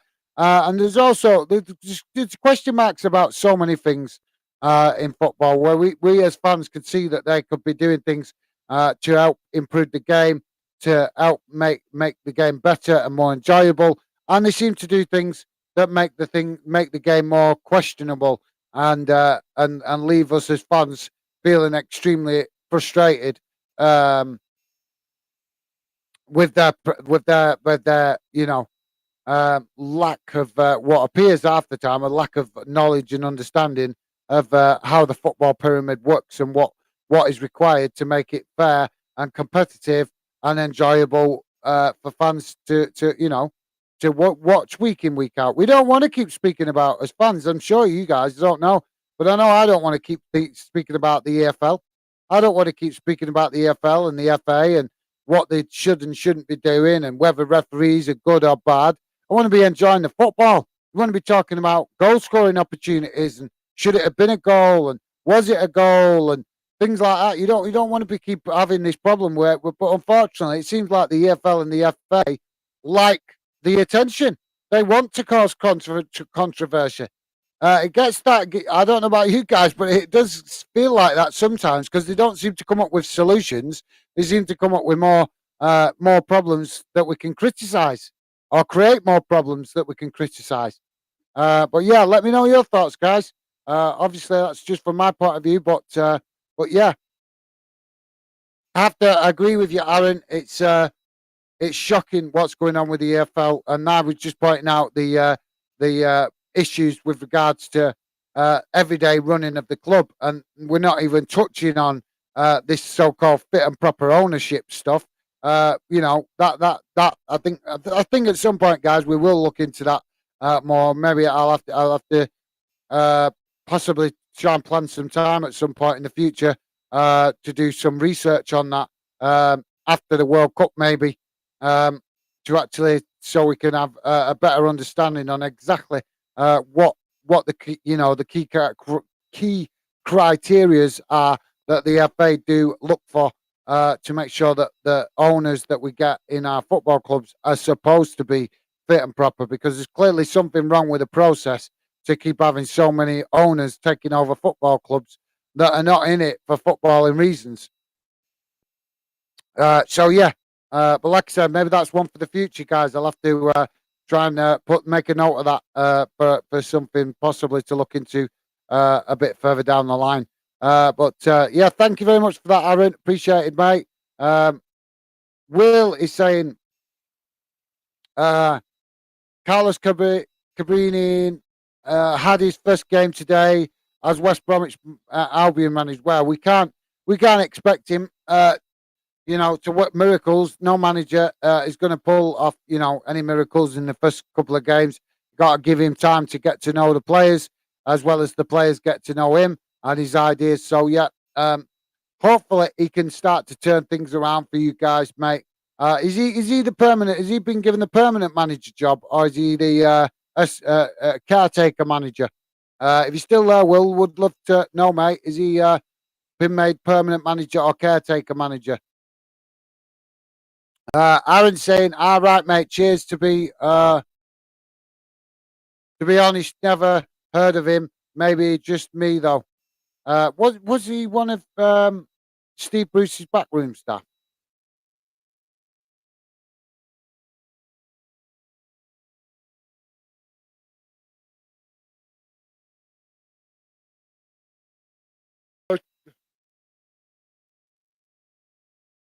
"71 minutes gone, guys. Still 1-1. Question: is it going to stay like this? This would be a positive result for Leeds. Not so positive for Liverpool, and I'm sure Liverpool fans are probably getting rather frustrated with these results where they seem to be struggling to deal with the teams in the bottom half of the table. So yeah, I'm sure that there's some frustrated fans sitting in the Anfield Stadium, and some very happy Leeds fans with what they're seeing, because credit where credit's due. This is how Leeds are going to have to, if they're going to survive in the Premier League. This is what they have to do. They have to scrap, they have to fight, and they have to give everything they can to just scrape points. That's all it's about when you're in the position of Leeds right now. They can worry about fancy football and all that kind of stuff at a later date once they've established themselves as and grow into it, and gradually build a more competitive team. But for now, from my point of view as a neutral, I think Leeds do the right thing. They need to do the right thing, and that is simply just make life hard for every other team that they play and scrap and fight for every point that they can. And if they do that, then they're in with a chance of becoming an established Premier League team over a period of a couple of seasons. And they can improve the quality of the team as they do that, to then be more competitive, and then actually start thinking about playing what you might describe as more sexy football. So yeah, it's looking like a really good result up to now so far for Leeds. But like I said, I'm just saying this from due to a part of you guys. I have no preference either way who wins this game, but I'm sure Leeds will be pretty disappointed if they get nothing out of this game after working hard for, let's be honest, 3/4 of the game now. They've been working hard to get something out of this game. So yeah, hopefully we will see Leeds potentially get something out of this game, because Liverpool yet again seem to be struggling, and it's disappointing. I'm hoping they're going to have a good campaign in Europe. I like seeing Liverpool in Europe. All UK clubs I like seeing in Europe. But with the way it's going now with Liverpool, I've got to say, guys, it looks like they're just playing for top four. That's what they're going to be playing for the rest of the season. Top four. I think dropping points today, even if they win the game, you can still see that they are not fluent. And the fact that they're not fluent is meaning that for this season at least, I would say, without a major storm at the top of the league, so to speak, a major upset, I just don't see Liverpool in the title race this season. I think the Liverpool fans are going to have to settle for competing for top four, and obviously trying to achieve something in Europe and maybe the domestic cups. Let's go back to your comments, guys. Please do hit that like button. If you're new to the channel, consider subscribing. See if you like what we're about. You can only do that if you give us a chance. Liverpool in possession at the minute, trying to get themselves in a position to get something, create something on goal. But they're having to work hard for it, and the press and pressure that Liverpool Leeds are creating appears to be making Liverpool nervous and not function as well. So that's credit to Leeds with the work that they're putting in. Wilbur is saying new owners took out a 25 million loan from the bank today, which we will have to pay back with interest. Absolutely, mate. If Like I said, Will, I'll definitely try and make a point of looking up some West Brom stuff. Just haven't really come across you guys with what I've been doing so far. Like I say, just a lot of the stuff I've been doing has been quite random with regards to live match watch-alongs and stuff like that. So I haven't really come across West Brom's fixtures too much up to now that I've noticed.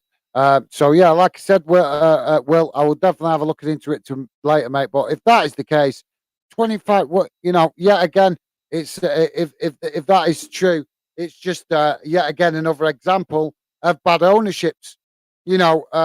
owners lumbering, and we've got to stop this, guys. I don't understand why the EFL allow this. Why do they allow owners to come in and lumber football clubs with huge amounts of debt?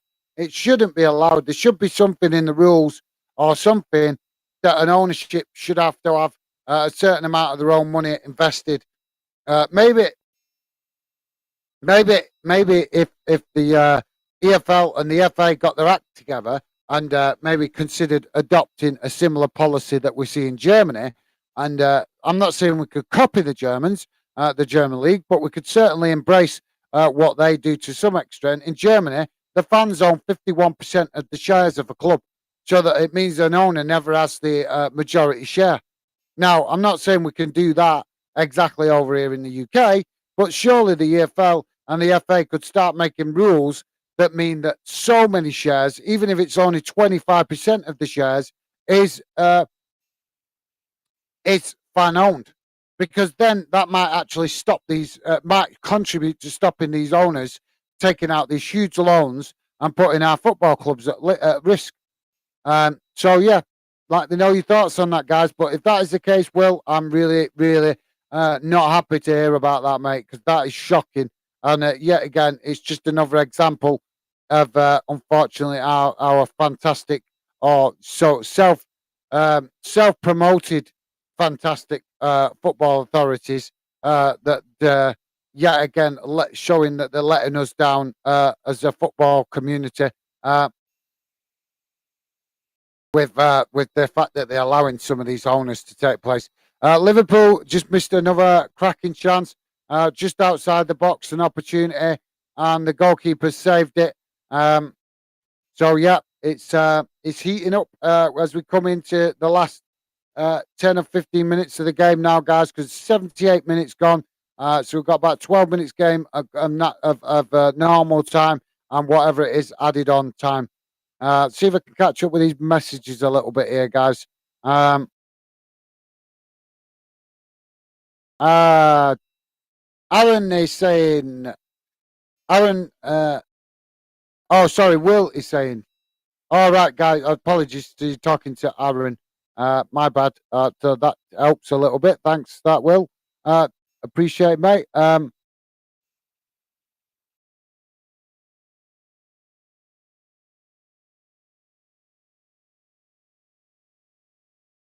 All right, so I'm just going to highlight that again. So he took Huddersfield to the playoffs. Final last season, and he was Bielsa's number 2 at Leeds. Ah, yeah, now I remember. Yeah, I thought I recognised the name. Sometimes you hear names in football and you just can't put a picture. You know, you just can't put a face to the name, if you know what I mean, because there's so many people involved in football. But now you said that, I do remember seeing him quite animated. I think on the touchline with Leeds and Bielsa. If it's the person I'm thinking of, anyway, not me, it'd probably be the bloody assistant coach or something like that. I don't know. But thanks for that, Will. Am I in the right place?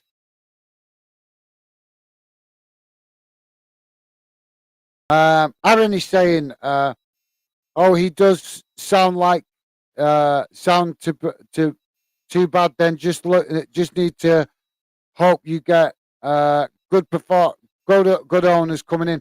Will, so this guy that's took over, mate, is it what's the script? What's the news on his language? Because we know Bielsa had language problems. Does this guy have language problems, or does he speak English? Because obviously, if he doesn't speak English, that's just going to create another issue in the dressing room, another unnecessary issue. So yeah, let me know, mate, if you could. Be great to hear from you, Will. If you know whether this guy speaks English or not. Um, Aaron Hart saying, sometimes our fans at Dundee United are like that when Jack Ross came in, they expected instant success, and as soon as it didn't happen, they started moaning. Uh,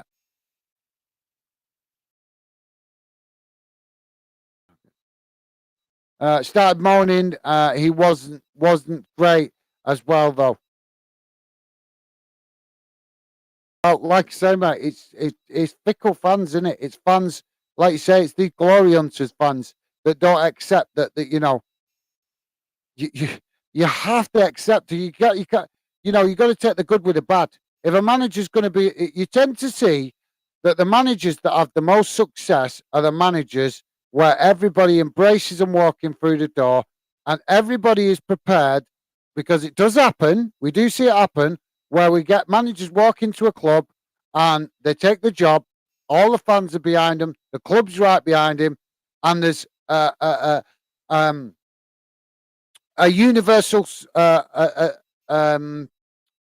acceptance throughout the club that to get to being a good team and under that manager, you might have to go through a bit of a rocky period. If that is the case, when that happens, we see that managers can get it right and they can have success. But when there's this lack of understanding that things can go wrong and that you can have a bad run of results occasionally, well, then it's a recipe for disaster. It's a recipe for failure. So we're just hearing, guys. There's been a stoppage for a collision. I think it's a collision of heads. So yeah. So like I said, guys, just a pause in the game at the minute. Apologies.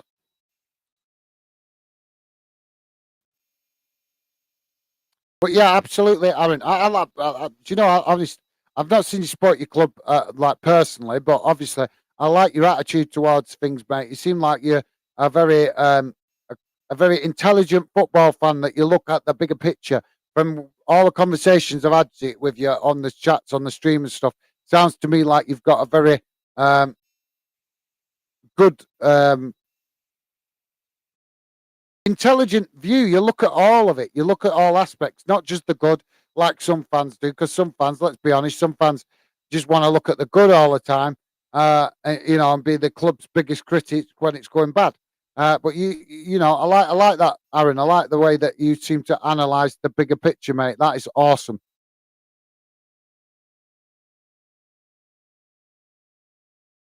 Um, yeah, mate. I reckon maybe in January we need a couple of players because some are just not good enough. I'm presuming you might still have a scattering one or two, players from when you came up, when you got promoted. I'm presuming, mate, because obviously it's not easy especially if a Scottish club's getting promoted. It's definitely not easy. You can't. It's not like you can go out and spend, £20 million on the team because Scottish clubs just don't have that kind of money to spend. So any Scottish club has got to spend a little bit at a time and gradually improve the team. So I'm presuming that obviously with you guys only being back in the Premiership a few seasons, you might still have a small scattering of Championship players in the squad. Let me know, Aaron. Be great to hear from you, mate, with regards to that. Yeah, he's a striker. More target man wins all the headers. All right, so yeah, I know what you mean. Like kind of a Kevin Davis type character. Is that what you mean, or are you meaning like what's he called now? I always forget his name. Obviously not thingy, but what's he's a target man, isn't he? What's he called now? He plays for Arsenal. I always thought he got unfair criticism when he was at Arsenal. I can't think of his bloody name now. Um, oh, I was going to do my head in all night now. See, I told you guys, I'm great at remembering faces. I'm crap at remembering players' names. What's he called? French lad. Played for Arsenal. And then he went, didn't he have a spell for Chelsea as well? And then I think he went to Italy or something. I'm not sure. But I'm sure you know who I mean. I can't think of his bloody name now. I'm really getting annoyed with myself when the player's face is like in my mind and I can't think of his name. But I'm sure you guys know who I mean. Like I've always been honest about that. I'm really bad at remembering players' names. I don't know why. What was he called now? I'm sure it'll come to me. Probably come to me after the stream. I can't remember. I just can't remember his name. Guys, if you're just joining us, please do hit that like button and drop your comments in the chat. We want to hear from you. That's why we do the live streams, to involve you guys, hear what you've got to say about all UK football topics. So where was I at?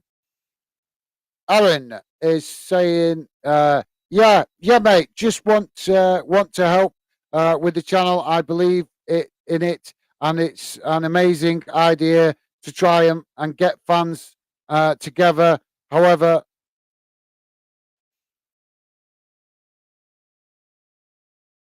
sorry, together. I haven't seen something like this before.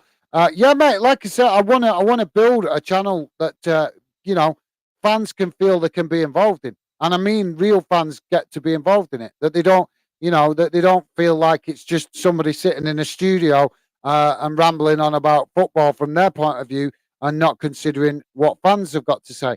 So, like I say, that's why I do the match watch along, so you can get involved in the chat. But in the future, hopefully, we'll have more fans that are willing to come on the channel, and then we'll really start to kickstart the channel and the project. At the minute, I'm just finding that a bit difficult because, as you know, mate, a lot of fans just don't like being on camera, and that's fine. That's fine, But hopefully, eventually, um, we will start to find fans that are willing to come on the channel and talk about their club and those different football aspects. So, going to try and catch up with some of these messages now, guys.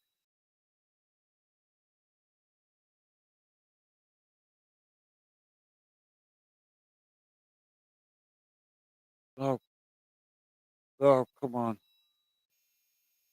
Sorry, guys, just messing about with thinking.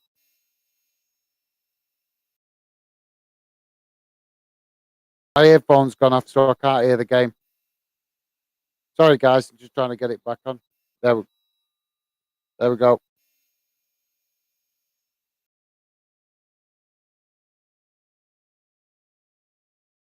Sorry about that, guys. Just lost my sound for a minute then. Where was I up to? Aaron, yeah, sorry, mate. Sorry about that. Guys, please do hit that like button if you're new and just joining us. It'd be appreciated. Aaron is saying, "Oh, and Leeds have scored. Just hearing that Leeds have got the winner, guys.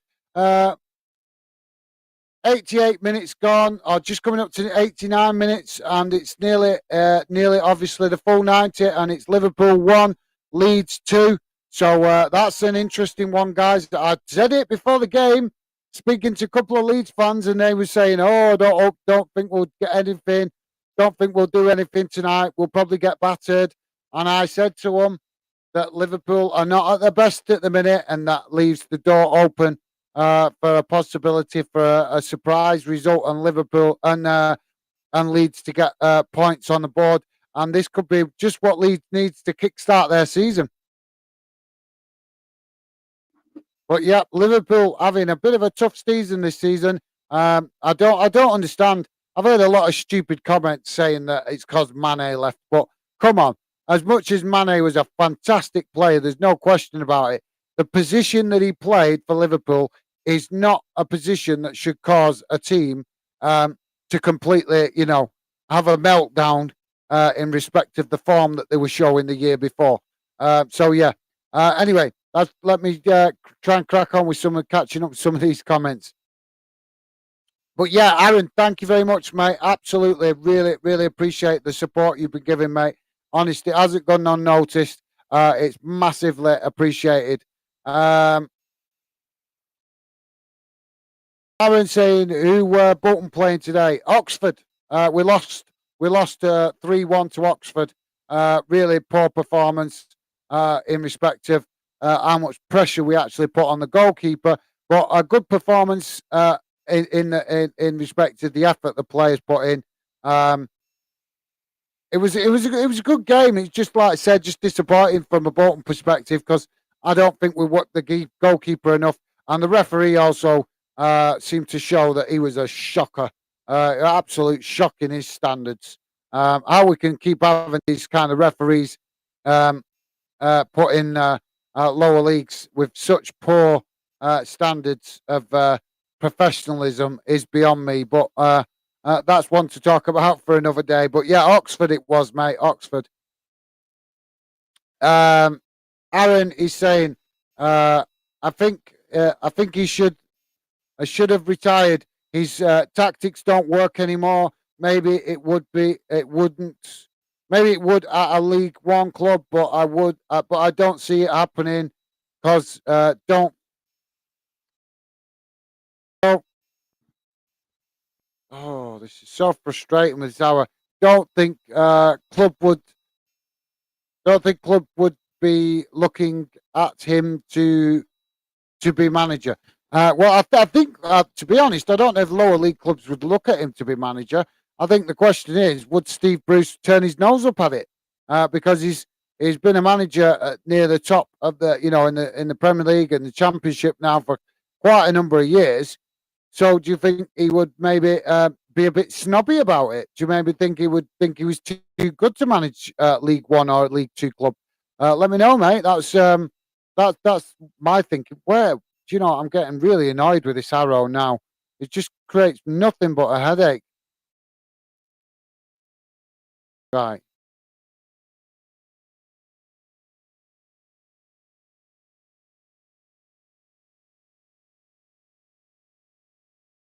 there we go. So yeah, thanks for that, Aaron. And yeah, mate. Like I say, I think maybe the question is, would Steve Bruce be a bit snobby? Um,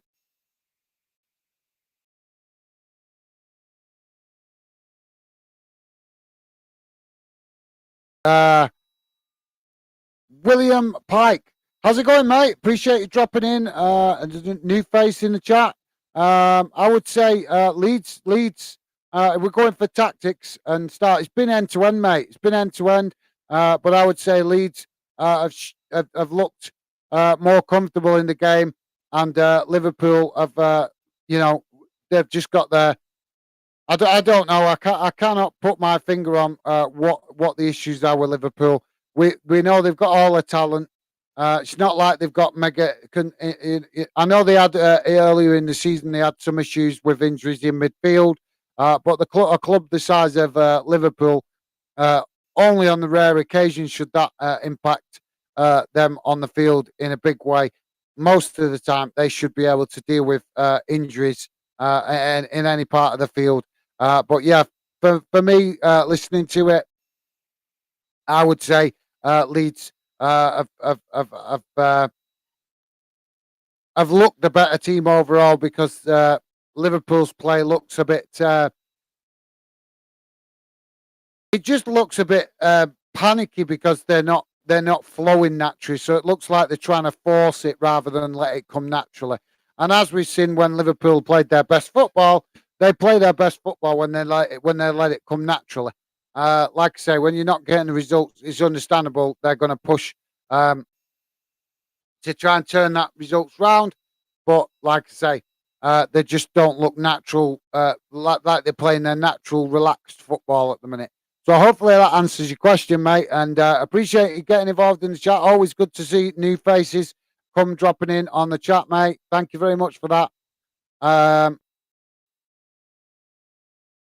Aaron the Hart is saying in SPFL VAR.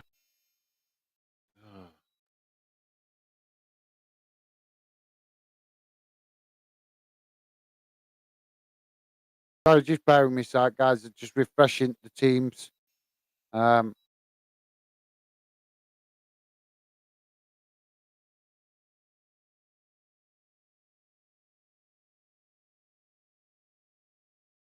so yes, sorry about that, guys. In the SPFL, VAR had its first bad decision, in my opinion. Our striker Tony Watt got sent off, but it wasn't a red card, mate.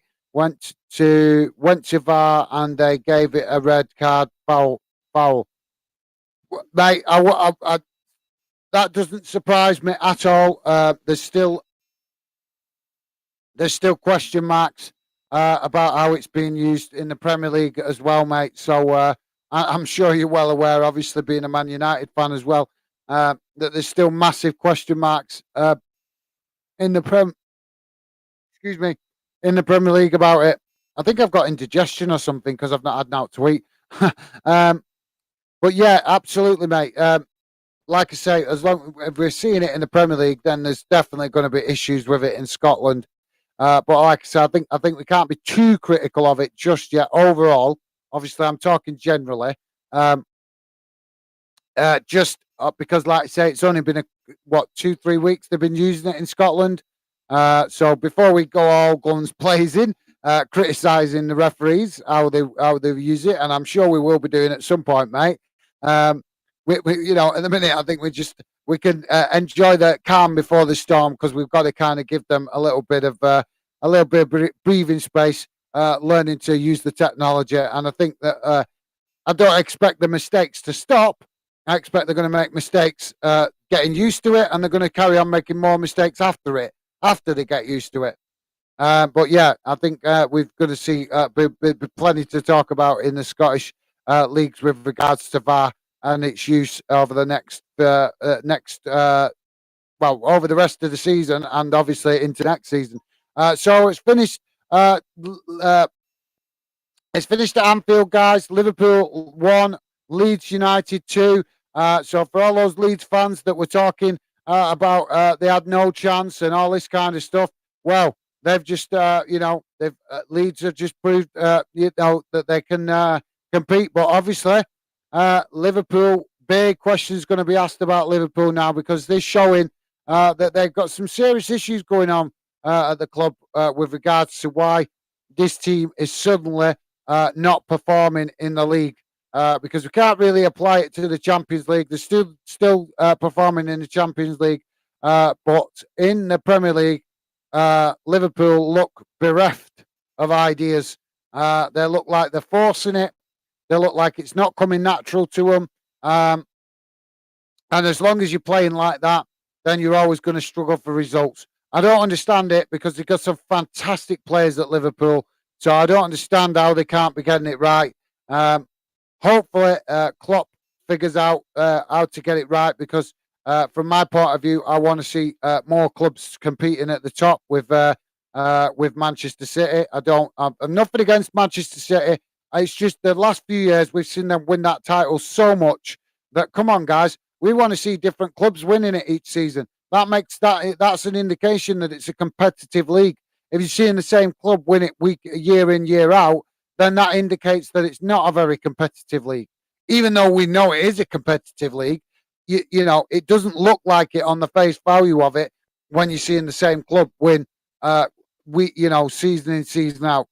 So for me, that is the reason I would love to see any of the potential clubs that can compete with Manchester City get their act together and start doing it.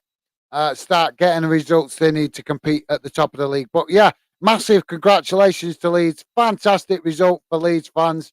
And I'm sure they're going to be going back up the M62 and visiting a few pubs along the way in celebration of that fantastic victory for them in Anfield. In what a lot of Leeds fans thought was going to be a game they couldn't win. Let's be honest. So, guys, if you're just joining us, please do hit that like button and consider subscribing. I'm going to try and catch up with some of these comments now, see what you guys are saying in the chat. But thanks for that, Aaron, for your earlier comment, mate. Will Bertham, he is the permanent. All right, so he's been made the permanent manager, so not a temporary manager. Thanks for that, Will. Appreciate you dropping and letting us know that, mate. We'll have to keep an eye on that and see how he does, and hopefully, maybe because he's a new upcoming manager, maybe that might be just the ticket for West Brom to get their get themselves firing on all cylinders and potentially take the pressure off the players because the manager is not going to be coming in as a high-profile manager with high expectations. So that might be just the ticket for West Brom. We'll have to see. We'll have to see how it gets on over the next few weeks and months. Aaron is saying, hopefully he's good for you, Will, mate. I'm hoping nothing but the best for West Brom. For me, they are a huge club. Absolutely, Aaron. Well said, mate. Totally agree with that. They are definitely a big club that should be doing better than what we're seeing right now. Thanks for that, mate. Will Bevan, cheers, boss. Saying with Dundee United. Massive respect to you guys there, showing some respect to each other's club loyalties. Always good to see that. Aaron Hart, cheers, mate. Hopefully, you guys um, stay up. Yeah, absolutely. Like I said, there's plenty of football still to be played for West Brom to turn it round. Obviously, it's difficult at the minute for West Brom fans to see the positives, but like I said, still plenty of football to turn it round. And with a new manager coming in, which is, like I say, not a high-profile manager that's going to come with the media circling around, just wanting him to make mistakes and fail. It might be just the ticket West Brom need. Aaron is saying, I'm really surprised about Liverpool. I thought they would be fighting for the title. They have been very dodgy this season. Thought they would improve, especially with Darwin Núñez. Well, yeah, absolutely, mate. I totally get where you're coming from. I think that people are remembering that are forgetting that Darwin Núñez, as talented as a footballer as he is, he was only just breaking into the team that he came from recently. I think he'd only had a season or summer at that club. So he's not, he's far from the finished article. He might be a very talented player, but he's not the finished article, and he's also quite inexperienced. So fans, fans sometimes look at a player just based on the price tag, and I think that a lot of fans are overhyping him because of the price tag he came from. Well, Liverpool paid out that crazy money in the hope that he was an upcoming developing player that they could nurture and improve. And at the minute, that's proving to be a bit of a gambling act, because if any fans thought he was going to come in and have an instant impact, it's proving that that's not the case. But yeah, absolutely, Aaron. Thanks for that, mate. And yeah, absolutely, I have to agree. Mind you, I did. I'm not. Like I said, before the game, I did see the potential for an upset because I just, like you said, Liverpool are dodgy at the minute. You just don't know what you're going to get from them. They're their own worst enemy at the minute. And Leeds, they've been struggling. They've been struggling a lot. But sometimes going to a big game where you're expected to do nothing after a poor run of results is just where you can, that's where you can start to turn it round. But yeah, I'm sure Leeds fans will be on the way up the M62 enjoying that result tonight. Thanks for that, Aaron. Appreciated, mate. This is Dylan is dropping in saying disappointing result for Bolton today, mate. Hopefully you guys can bounce back. Yeah, absolutely, mate. Very disappointing from Bolton today. Got to be honest. Didn't expect to get a defeat there, but it's kind of that's Bolton all over, mate. That is Bolton all over. They have a good. They can have good games. They can have a good start to the season. Sorry, they can have a good run during the season. But obviously, being a Bolton fan, I see it quite regular, and it's a bit difficult, obviously, to judge too harshly with the new ownership. But for me, for the last few years, this has been the reality of being a Bolton fan for quite a while now, where there's always a bad run of games, and it looks like we might be. I mean, we saw signs of it last week. In midweek or whatever it was, with Accrington. Bolton struggled in that game, managed to get the win in the end, but only coming from behind. I think we were losing at one point in that game, 2-0 behind. So yeah, for me, I'm just hoping that this isn't the start of a bad run of games for Bolton. That they can keep picking up these wins and points to keep us up there. Competing, because for me, I'm not biased. I'm not disrespectful to any other club in League One, but for me, I expect to see my club Bolton competing at the top of the league. But I'm no disrespect to any other club in the league, but I think the size of my club the fan base we have, the respect we have in the football community to attract half decent players, then for me, I think Bolton should be expecting, and the expectation should be that we're up there competing at the top for the title. Unfortunately, at the minute we're not.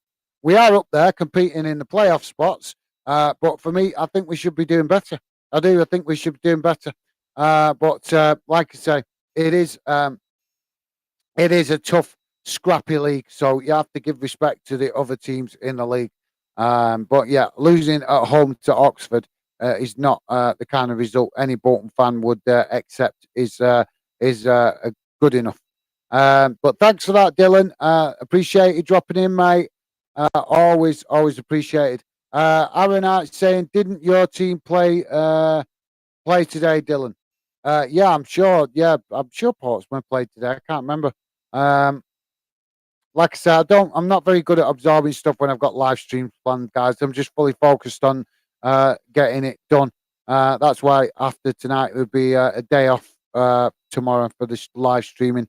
Yeah, um, just to give me a chance to recharge the batteries and stuff. And plus, I've got work commitments at the start of the week that are going to probably interfere. But hopefully, be back on Tuesday anyway. With I'm hoping to do Tuesday night's game for Portsmouth in the EFL Trophy. So yeah.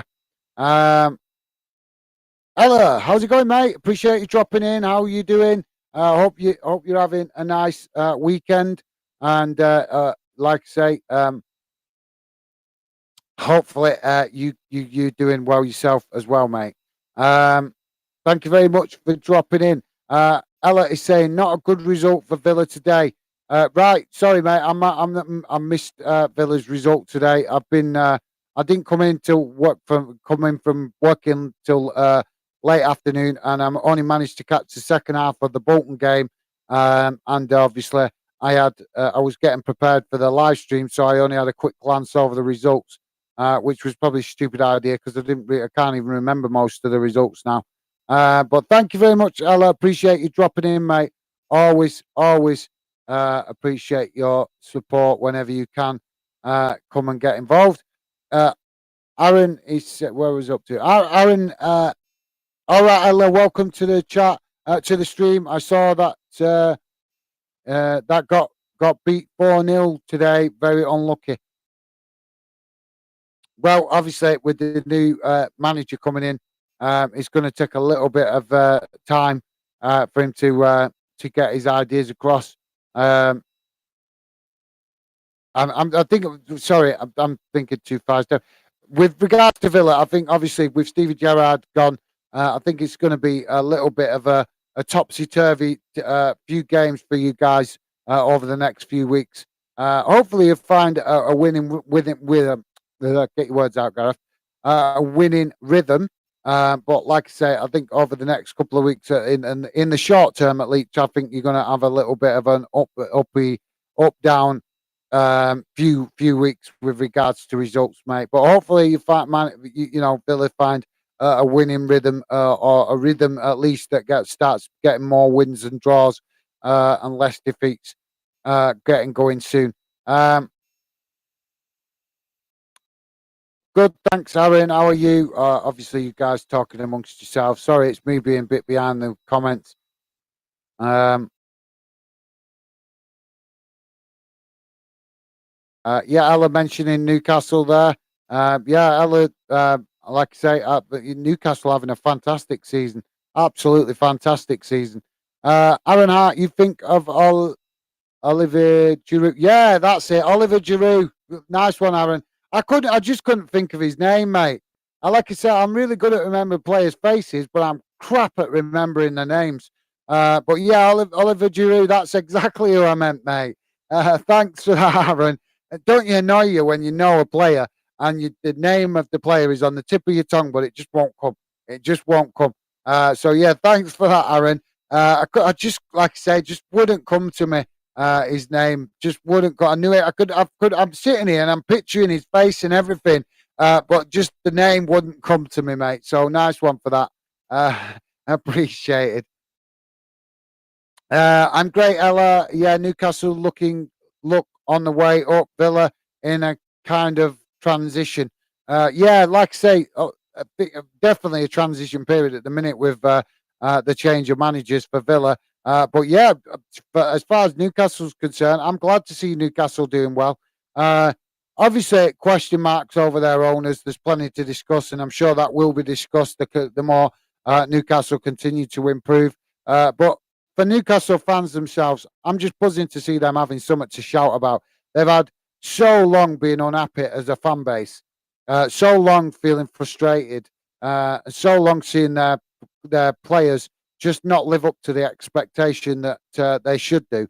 That it's nice to see, at least in the initial period of the new ownership, it's just nice to see that Newcastle are getting good results and giving the fans something to shout about. And I'm long overdue. Long overdue period of excitement for Newcastle fans to actually enjoy and look forward to supporting their team. Because I know if you look back over the years, guys, honest, it's been shocking for Newcastle.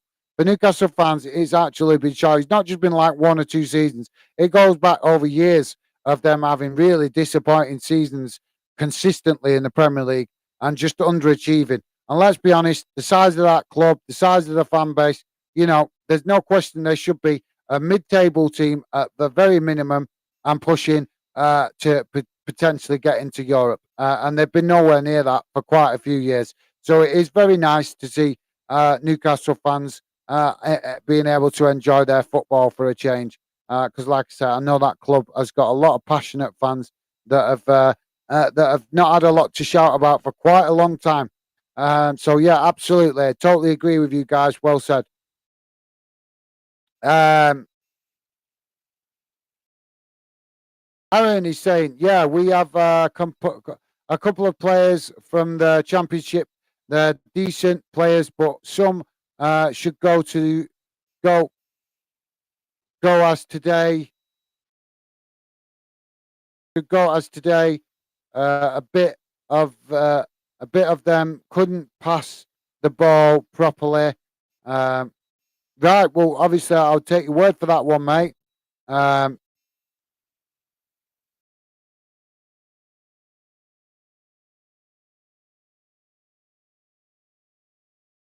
Sorry, I was just quickly reading that again, then, mate. Right, so yeah, you responding to what I said earlier about you guys having a scattering of championship players. Unfortunately, like I said, that's the imbalance in Scottish and English football. That English clubs can get promoted to the top league in England and can restructure the team literally over two, maybe three transfer windows at a push. They can have a pretty much a brand new team to the team that they get promoted with. Whereas in Scotland, unfortunately, the Scottish clubs have got to do it a lot slower because the money just isn't there, and it's such a shame. It is such a shame because there's some sort of Scottish clubs up there that have got real potential to be bigger and better and achieve more than what they do right now, and they are literally held back. In my opinion, it's just my opinion, but in my opinion, there's a number of Scottish clubs being held back from growing the club, growing the brand uh, in as a club and as a league, particularly as a club, because the SPFL is just run so poorly by the bosses at the SPFL. They do such a poor job of looking to get investment into the league, the prize money, everything. There's just so much that is bad about the Scottish league that make it hard for Scottish clubs like Dundee United, Hearts, Hibernian, Motherwell. These kind of clubs that could potentially grow and become bigger clubs and become more ambitious clubs. But the money just doesn't come into them clubs to allow them to do that. They're literally trying to build teams every year on peanuts because they get so little investment coming from the Scottish SPFL, and it's because, in my opinion, the people running the Scottish League don't do enough to attract new healthy investment that would boost the amount of money that clubs could have available to them. You can't make a big league better if you don't get the right investment. So that is what the SPFL's focus should be. Total focus. Stop doing these deals with Scottish companies and start looking into the bigger world market to get sponsorship from bigger and more ambitious businesses. Because as great as it is to see the likes of Scottish companies sponsoring the Scottish League or Scottish, it doesn't help the Scottish League move forward. You need bigger companies with bigger, deeper, richer pockets that will invest larger amounts of money into the Scottish League.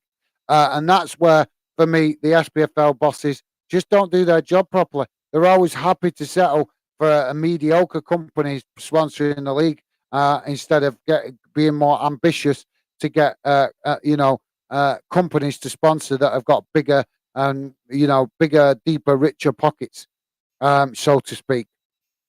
But yeah, thanks for that, Aaron. Appreciate you letting me know. And unfortunately, like I say, it's a big frustration as far as Scottish clubs are concerned, trying to invest in the team. Ella is saying, I'm very excited by Unai Emery. Absolutely. I'm sure you are, Ella, and hopefully, I think he could do really well. I think he could do really well at Villa. The question is, will Villa fans give him the time? Because as we've seen, with Unai Emery when he managed Arsenal. The Arsenal fans turned on him pretty quickly, didn't give him the time, didn't want to give him the time, didn't want to buy into his ideas. And look what happened. He achieved nothing, and he ended up getting the sack. And I thought it was an absolute disgrace the way the Arsenal fans treated him, to be honest. But this is a manager, Unai Emery, who is very, very special. He can do special things with clubs that are not expected to do special things in Europe, and I think that's the kind of thing we could be seeing if he comes in and gets it right. I think we could be seeing Aston Villa potentially competing in the Europa League in the next couple of seasons because he's that kind of manager. He's got that kind of ambition. He doesn't want to just come and compete in the Premier League. He wants to compete in Europe, and that is the kind of manager that you want because he's not bothered about what competition it is. He don't care if it's the Champions League, Europa League, or the Europa Conference League. He will take every European competition seriously. So it's up to you guys as Aston Villa fans to get right behind him because I think under Unai Emery you can definitely see bigger and better things. But like I say, he's in a honeymoon period at the minute where he's just going to be getting a feel for things. Players going to be getting to know him. Whenever his new manager comes in, first few weeks, you got to give him a bit of breathing space. You can't expect too much too soon. Yes, you're looking to see an immediate impact. Yes, you're looking to see positive results start forming. But if he has an odd defeat, you have to accept it and let him learn because he's got to see the mistakes in his player to correct them. He can't help his players improve if he doesn't see what mistakes that they're making. And the only way to do that sometimes is, as much as I don't like to say it, is losing games. Sometimes that's when the managers can really get to know their team and what they're about. So thank you very, very much for that, Ella. And hopefully he does very well for you guys. And you've got every right to be excited about that. We've got quite a few comments here. I'm going to try and catch up with them because I would like to go and get some food. Where was I?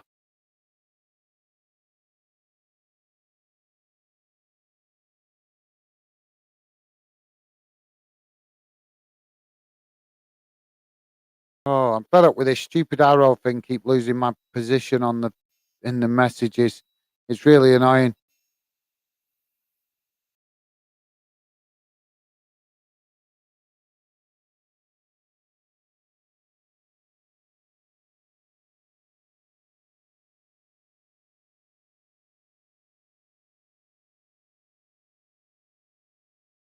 Ah, there we go.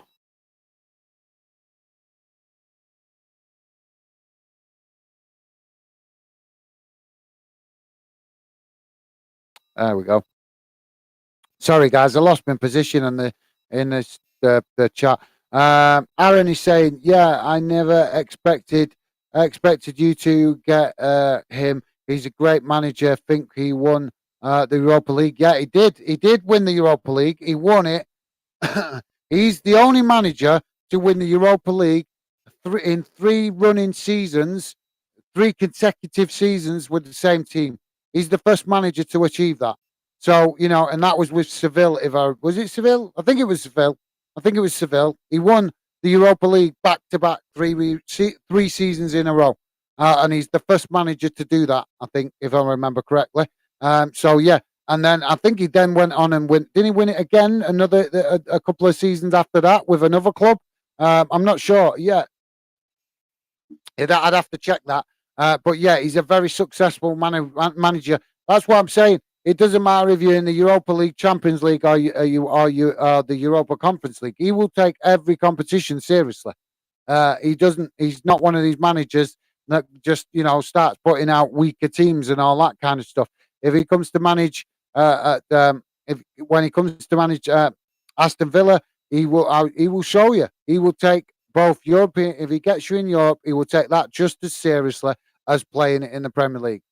So that can only be a positive. I think you guys. I think he'll have you in Europe before you know it, because he's a manager that's got ambition to win things and not just league titles, cups and all sorts. He wants to compete for everything. He showed that with his achievements, and he showed it at Seville. But yeah, thanks for that, Aaron. Ella is saying, yeah, he won. He won it with Villarreal against Man United, I think. Yeah, he won it with big of Villarreal, but he also won it with Seville 3 seasons in a row at the Europa League. I'm sure it was Seville that he did it with. So yeah, thanks for that, Ella. Aaron is saying, yeah, that was heartbreaking when that happened for me. He's a great manager. Didn't do too well with Arsenal. Yeah, he didn't do too well with Arsenal though, mate, because the Arsenal fans just didn't buy into his tactics. They was pretty much against him pretty much from the second he walked in the door. I remember that because I remember it well because I was arguing with a lot of Arsenal fans at the time about it, about how hypocritical they were, and they was wanting him out. And I was like, well, you wanted him out the second he walked through the door, so how would you expect him to do anything when you're all against him? And literally, that's the way it came across to me. I remember it very clearly. Arsenal fans did not like him from pretty much from the second he walked through the door. It was an absolute disgrace the way Arsenal fans were with him. But yeah, absolutely, mate. Ella is saying, I can imagine. I don't think he was treated very well at Arsenal. No, absolutely. That's what I was just saying, mate. You're spot on there. He wasn't. The Arsenal fans really did. They were very hostile to him right from the start. From the minute he walked in the club, they just didn't buy into his ideas. They thought they were bigger and better than him. Aaron is saying, yeah, in my opinion, the Arsenal fan base is quite toxic when they get a few losses. They call for Arteta to get out the club. When they win, they expect to win the league. Yeah.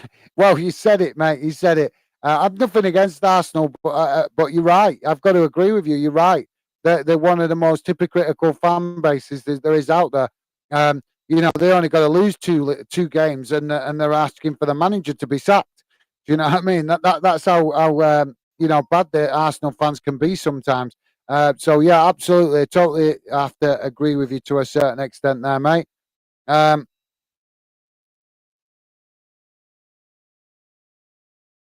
James Weber. Just bear with me a second, guys. Come on. Come on.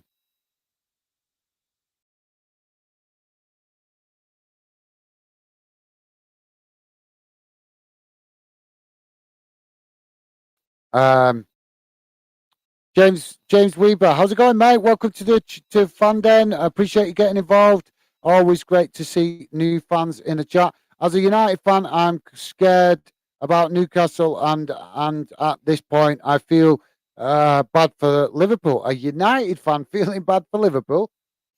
That's a strange one, mate. But not wrong with that. Yep, that's unusual.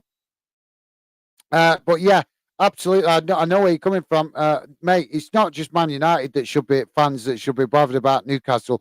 I'm sure They should. I'm sure that a couple of the other clubs, the likes of Tottenham and Arsenal, should also be concerned about with the rise or the improvement in Newcastle. Um, it's going to make it more competitive. It's going to make it more competitive. Um, but yeah, I get your point of view, mate. I think. Sorry. I think there's a lot for United fans to digest at the minute, and it's not the United fans are having a really tough time of it at the minute because it's clear to see that the correct, your club is not being run in the correct and proper way that it deserves, and it is so sad to see because Man United, as we know, they've achieved a lot already in their history, and they could achieve so much more, and unfortunately, the ownership is the big issue. It's going to be, I think, it's going to be the big issue for the next couple of seasons at least, and I think a club like Newcastle showing improvement and climbing the league is only going to add to the pressure that starts to pile on the Glazers to sell the club because if they're not prepared to invest properly, they're going to start dropping down the league. They're going to start dropping down the league because you're going to have too many clubs competing at the top, and United, the Glazers, not doing enough and not knowing enough about how to invest in the team. They spend money every sort of summer on the team, but it's spending that money right. We see. Come on, guys. Remember a few years back? Look at all the money QPR spent on their team, and where did that get them? It got them relegated. They spent a massive chunk of money trying to rapidly improve the team, and it did nothing. They didn't go forwards. They went backwards. They ended up getting relegated with a big fat wage bill to pay. So, we can see, we've seen if the Glazers think they can just chuck money at it and that's going to solve the problems. Well, as football fans, we know that don't work. Just chucking money at it doesn't work. You've got to spend that money in the right places. And if you're showing a lack of ambition and a lack of football knowledge, then other football clubs are going to take full advantage of that, and they're going to nip in and they're going to get the players that you want because they're showing more professionalism and they're showing more character as a football club. So yeah, but thank you very much for that, Jamie Weaver. I'm not sure if I'm pronouncing your second name correctly, mate. But I very much appreciate you dropping in. Always good to see new fans get involved. Thank you very much for that, mate. I'm just going to try and rattle through a couple of more of these comments and then I'm going to call it a night because I think they keep coming. But yeah, where was it up to now? Oh, keep losing my place. It's becoming really annoying this now. There we go. Aaron is saying, yeah, Stephen Fletcher is more of a David kind of target man, but he can do better. He can do both. He's a fantastic player for us so far. Needed a tall striker like him. Yeah, mate, absolutely. I kind of get what you mean. That's what I was meaning. Like, because Giroud is tall, isn't he? So that's why I was trying to use him as my example to inquire what he's like, mate. Because Giroud is very good at winning the ball in the air. He's very good at using his strength. He's very good at using his size because he's quite a tall lad. I'm not saying he's the tallest, but he is tall. And he's very good at using his size. So that's why I was kind of using him as a reference point when you said that he's a ball winner. I think that's what you said earlier in the stream, that he's a ball winner. So yeah, thank you very much for that, Aaron. And yeah.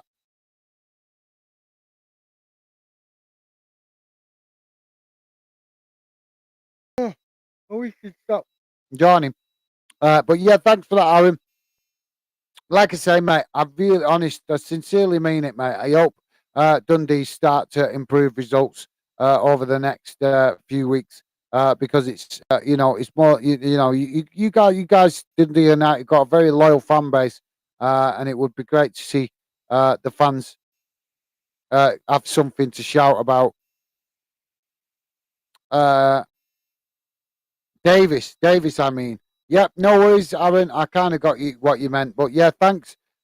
Oh right, sorry. Are you meaning Kevin Davis? Yeah, sorry, Kevin Davis. Yeah, because like I say, Kevin Davis was slightly different to Giroud. Giroud was they both use their size and their strength to win balls and to win headers and stuff like that. So similar in that way. But I think maybe Kevin Davies had a bit more of a rough and ready approach to it, whereas obviously Giroud being French, he used to make it look a little bit more flary, a little bit more silky, if you like, but a little bit more natural. Whereas when we saw Kevin Davies doing it, particularly obviously I'm remembering for Bolton, he didn't care. He didn't care about looking silky. He just cared about winning the ball, and he kept it as simple as that. He kept it to the basics, and he did it really well. So yeah, thanks for that, Aaron. I really appreciate it, mate. James, we've. I'm not sure. Like I said, apologies if I'm not pronouncing your correct second name correctly, mate. My bad.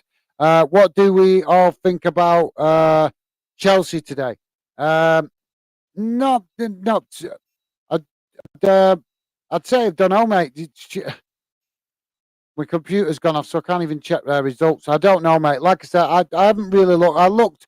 I literally had a quick glance at the results earlier before I came on the stream. And I'm obviously, if I do another night stream in future, I'm going to have a closer look at results. I didn't expect so many fans coming on tonight, but saying random things like that, to be honest. So my bad, my mistake. But yeah, mate, I'm not sure. Sorry, I'm not sure what the Chelsea result was earlier, to be honest. I was more interested in League One results, if I'm honest, when I looked earlier, because obviously Bolton having a bad day today, which is my club. So, yeah, but thanks, Jamie. I'm presuming that maybe Chelsea dropped points or something today. So, yeah. Aaron is saying, oh, yeah, they got beat 4-1. I was shocked, mate. Graham Potter getting battered by his old team. Yeah, well, is that who they played Brighton today? Well, to be honest, there's always on the cards, isn't it? But yeah, no, like I said, but I haven't seen any of the Premier League action today, apart from obviously Leeds, Liverpool. Because, like I say, earlier in the afternoon when I did get home, I was more focused on the league my own club playing, which is League One. So, like I said, I'll have to make sure that in future, when I do these live streams on a Saturday, that I try and take more notice of what's going on results wise right across all leagues. I'll just, like I said, guys, I'm still learning. I'm still learning how to get this right. There's so much faffing about preparing for a live stream that it's just very difficult to remember absolutely every detail to check and be aware of before a live stream. So yeah, I'll like I say, with more practice, I'll start to remember more things. But thanks for that, and thanks for giving me the heads up on that, Aaron. How many more comments we got? Yeah, we're getting there now. Where was I? James Webber. I know it was crazy as a Man United, as a United. I'm loving it. Well, obviously, yeah. You guys having a bit of a tough game at Chelsea the other week, but you still managed to get a point out of it. You still managed to get a draw, and that was on a day that Man United weren't looking at the best. So yeah, but I'm sure quite a few clubs will be enjoying Chelsea's unfortunate result today. And well done to Brighton, to be fair, taking advantage of knowing the manager well, I would presume. Aaron Hart, you're right, mate. 100% agree. Needs to be way more investment in the SPFL. I do feel like we could be a bigger league than we are. SPFL is a laughing stock a lot of the time. Yeah, mate, but not because of the clubs.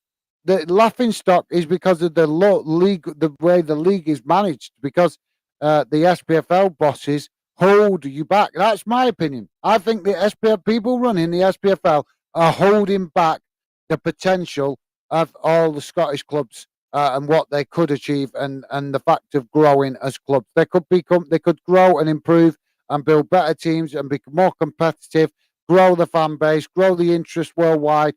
But unfortunately, the support is just not there adequately enough from the people that manage the league, and that's the reality of it, in my opinion. But thank you very much for that, Aaron. Appreciated, mate.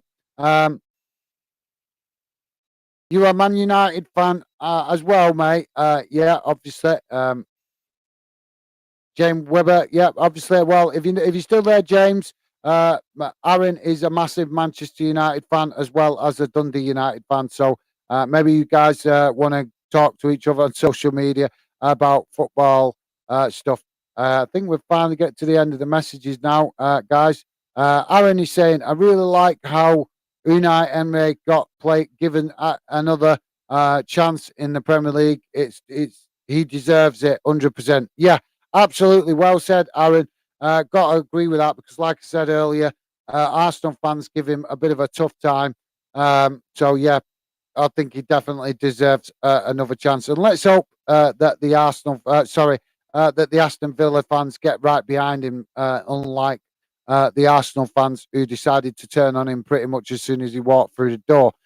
So yeah, like I say, hopefully he has a good does well with Arsenal, with Aston Villa, and I think if Aston Villa fans get behind him, I think you guys could could be enjoying some European football in the not too distant future because I think Unai Emery is the kind of manager that could realistically get you guys competing, and he won't be wanting to just get you in Europe once. He'll be wanting to get you in Europe consistently. Because he's that kind of manager. Let's put it that every club he's managed recently, it doesn't matter. He's looked to get them in Europe, and or if they are in Europe, he's looked to take advantage of it and compete. So I think he could be a fantastic manager for Aston Villa, but it all depends whether the Villa fans get behind him. Right, guys. So just read Aaron's final comment, and then I'm going to call it a night, guys. Been a long day today. Aaron, great stream, guys, mate. Enjoyed it. Thank you very much. Yeah, it's got a bit better than what I thought, to be honest, mate. Like I said, I kind of not sure what to expect when I do the Premier League games. Just like I said earlier, just so many YouTubers doing it. So just don't know whether it's going to be good, bad, really bad. And when I say bad, I don't mean the comments. You guys always they come and get involved in the chat. Obviously, always really positive. But for me, looking to grow the project, I'm looking at how many, looking to see if we get people coming, checking us out and having a look. And you're never going to get everybody to subscribe. But if we're getting people looking, that gives us a chance to grow the fandom community and get more fans involved. But we can only do that if we're getting the views, can't we?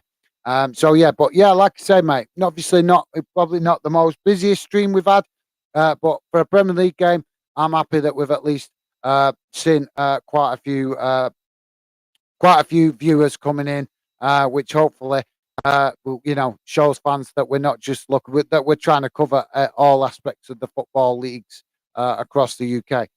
So thank you very much, Aaron. Amazing support from you as always, mate. Absolutely top class. You are your support, mate, is unbelievable. It's absolutely amazing and always appreciated.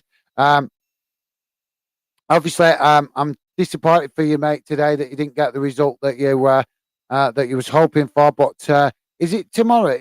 I'm sure it's tomorrow. Team Man United play, isn't it? Not playing on Monday, are they? Is it Monday or tomorrow? I'll have to check when I come off and see what's on tomorrow. But yeah, absolutely, Aaron. If it's tomorrow, I'm sure it's tomorrow Man United play, and if it is, I hope they get you a positive result, mate. Give you something to be up to shout about as a footy fan.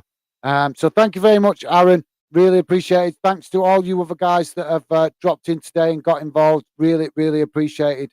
And like I say, hopefully we'll see you guys get involved on future streams. Probably won't be a live stream tomorrow, guys. Going to take a day off tomorrow because I think I've just done 3 days in a row of streaming, which has been quite intense because I'm not used to that. But trying to push the channel onwards and upwards. So yeah, I think tomorrow take a break from the streaming. But yeah, keep your eyes on the channel, guys. I'm sure I'll be scheduling another stream again soon in the next few days. Okay, take care out there. Stay safe, and hopefully, like I said, I'll see you on future streams. Bye for now.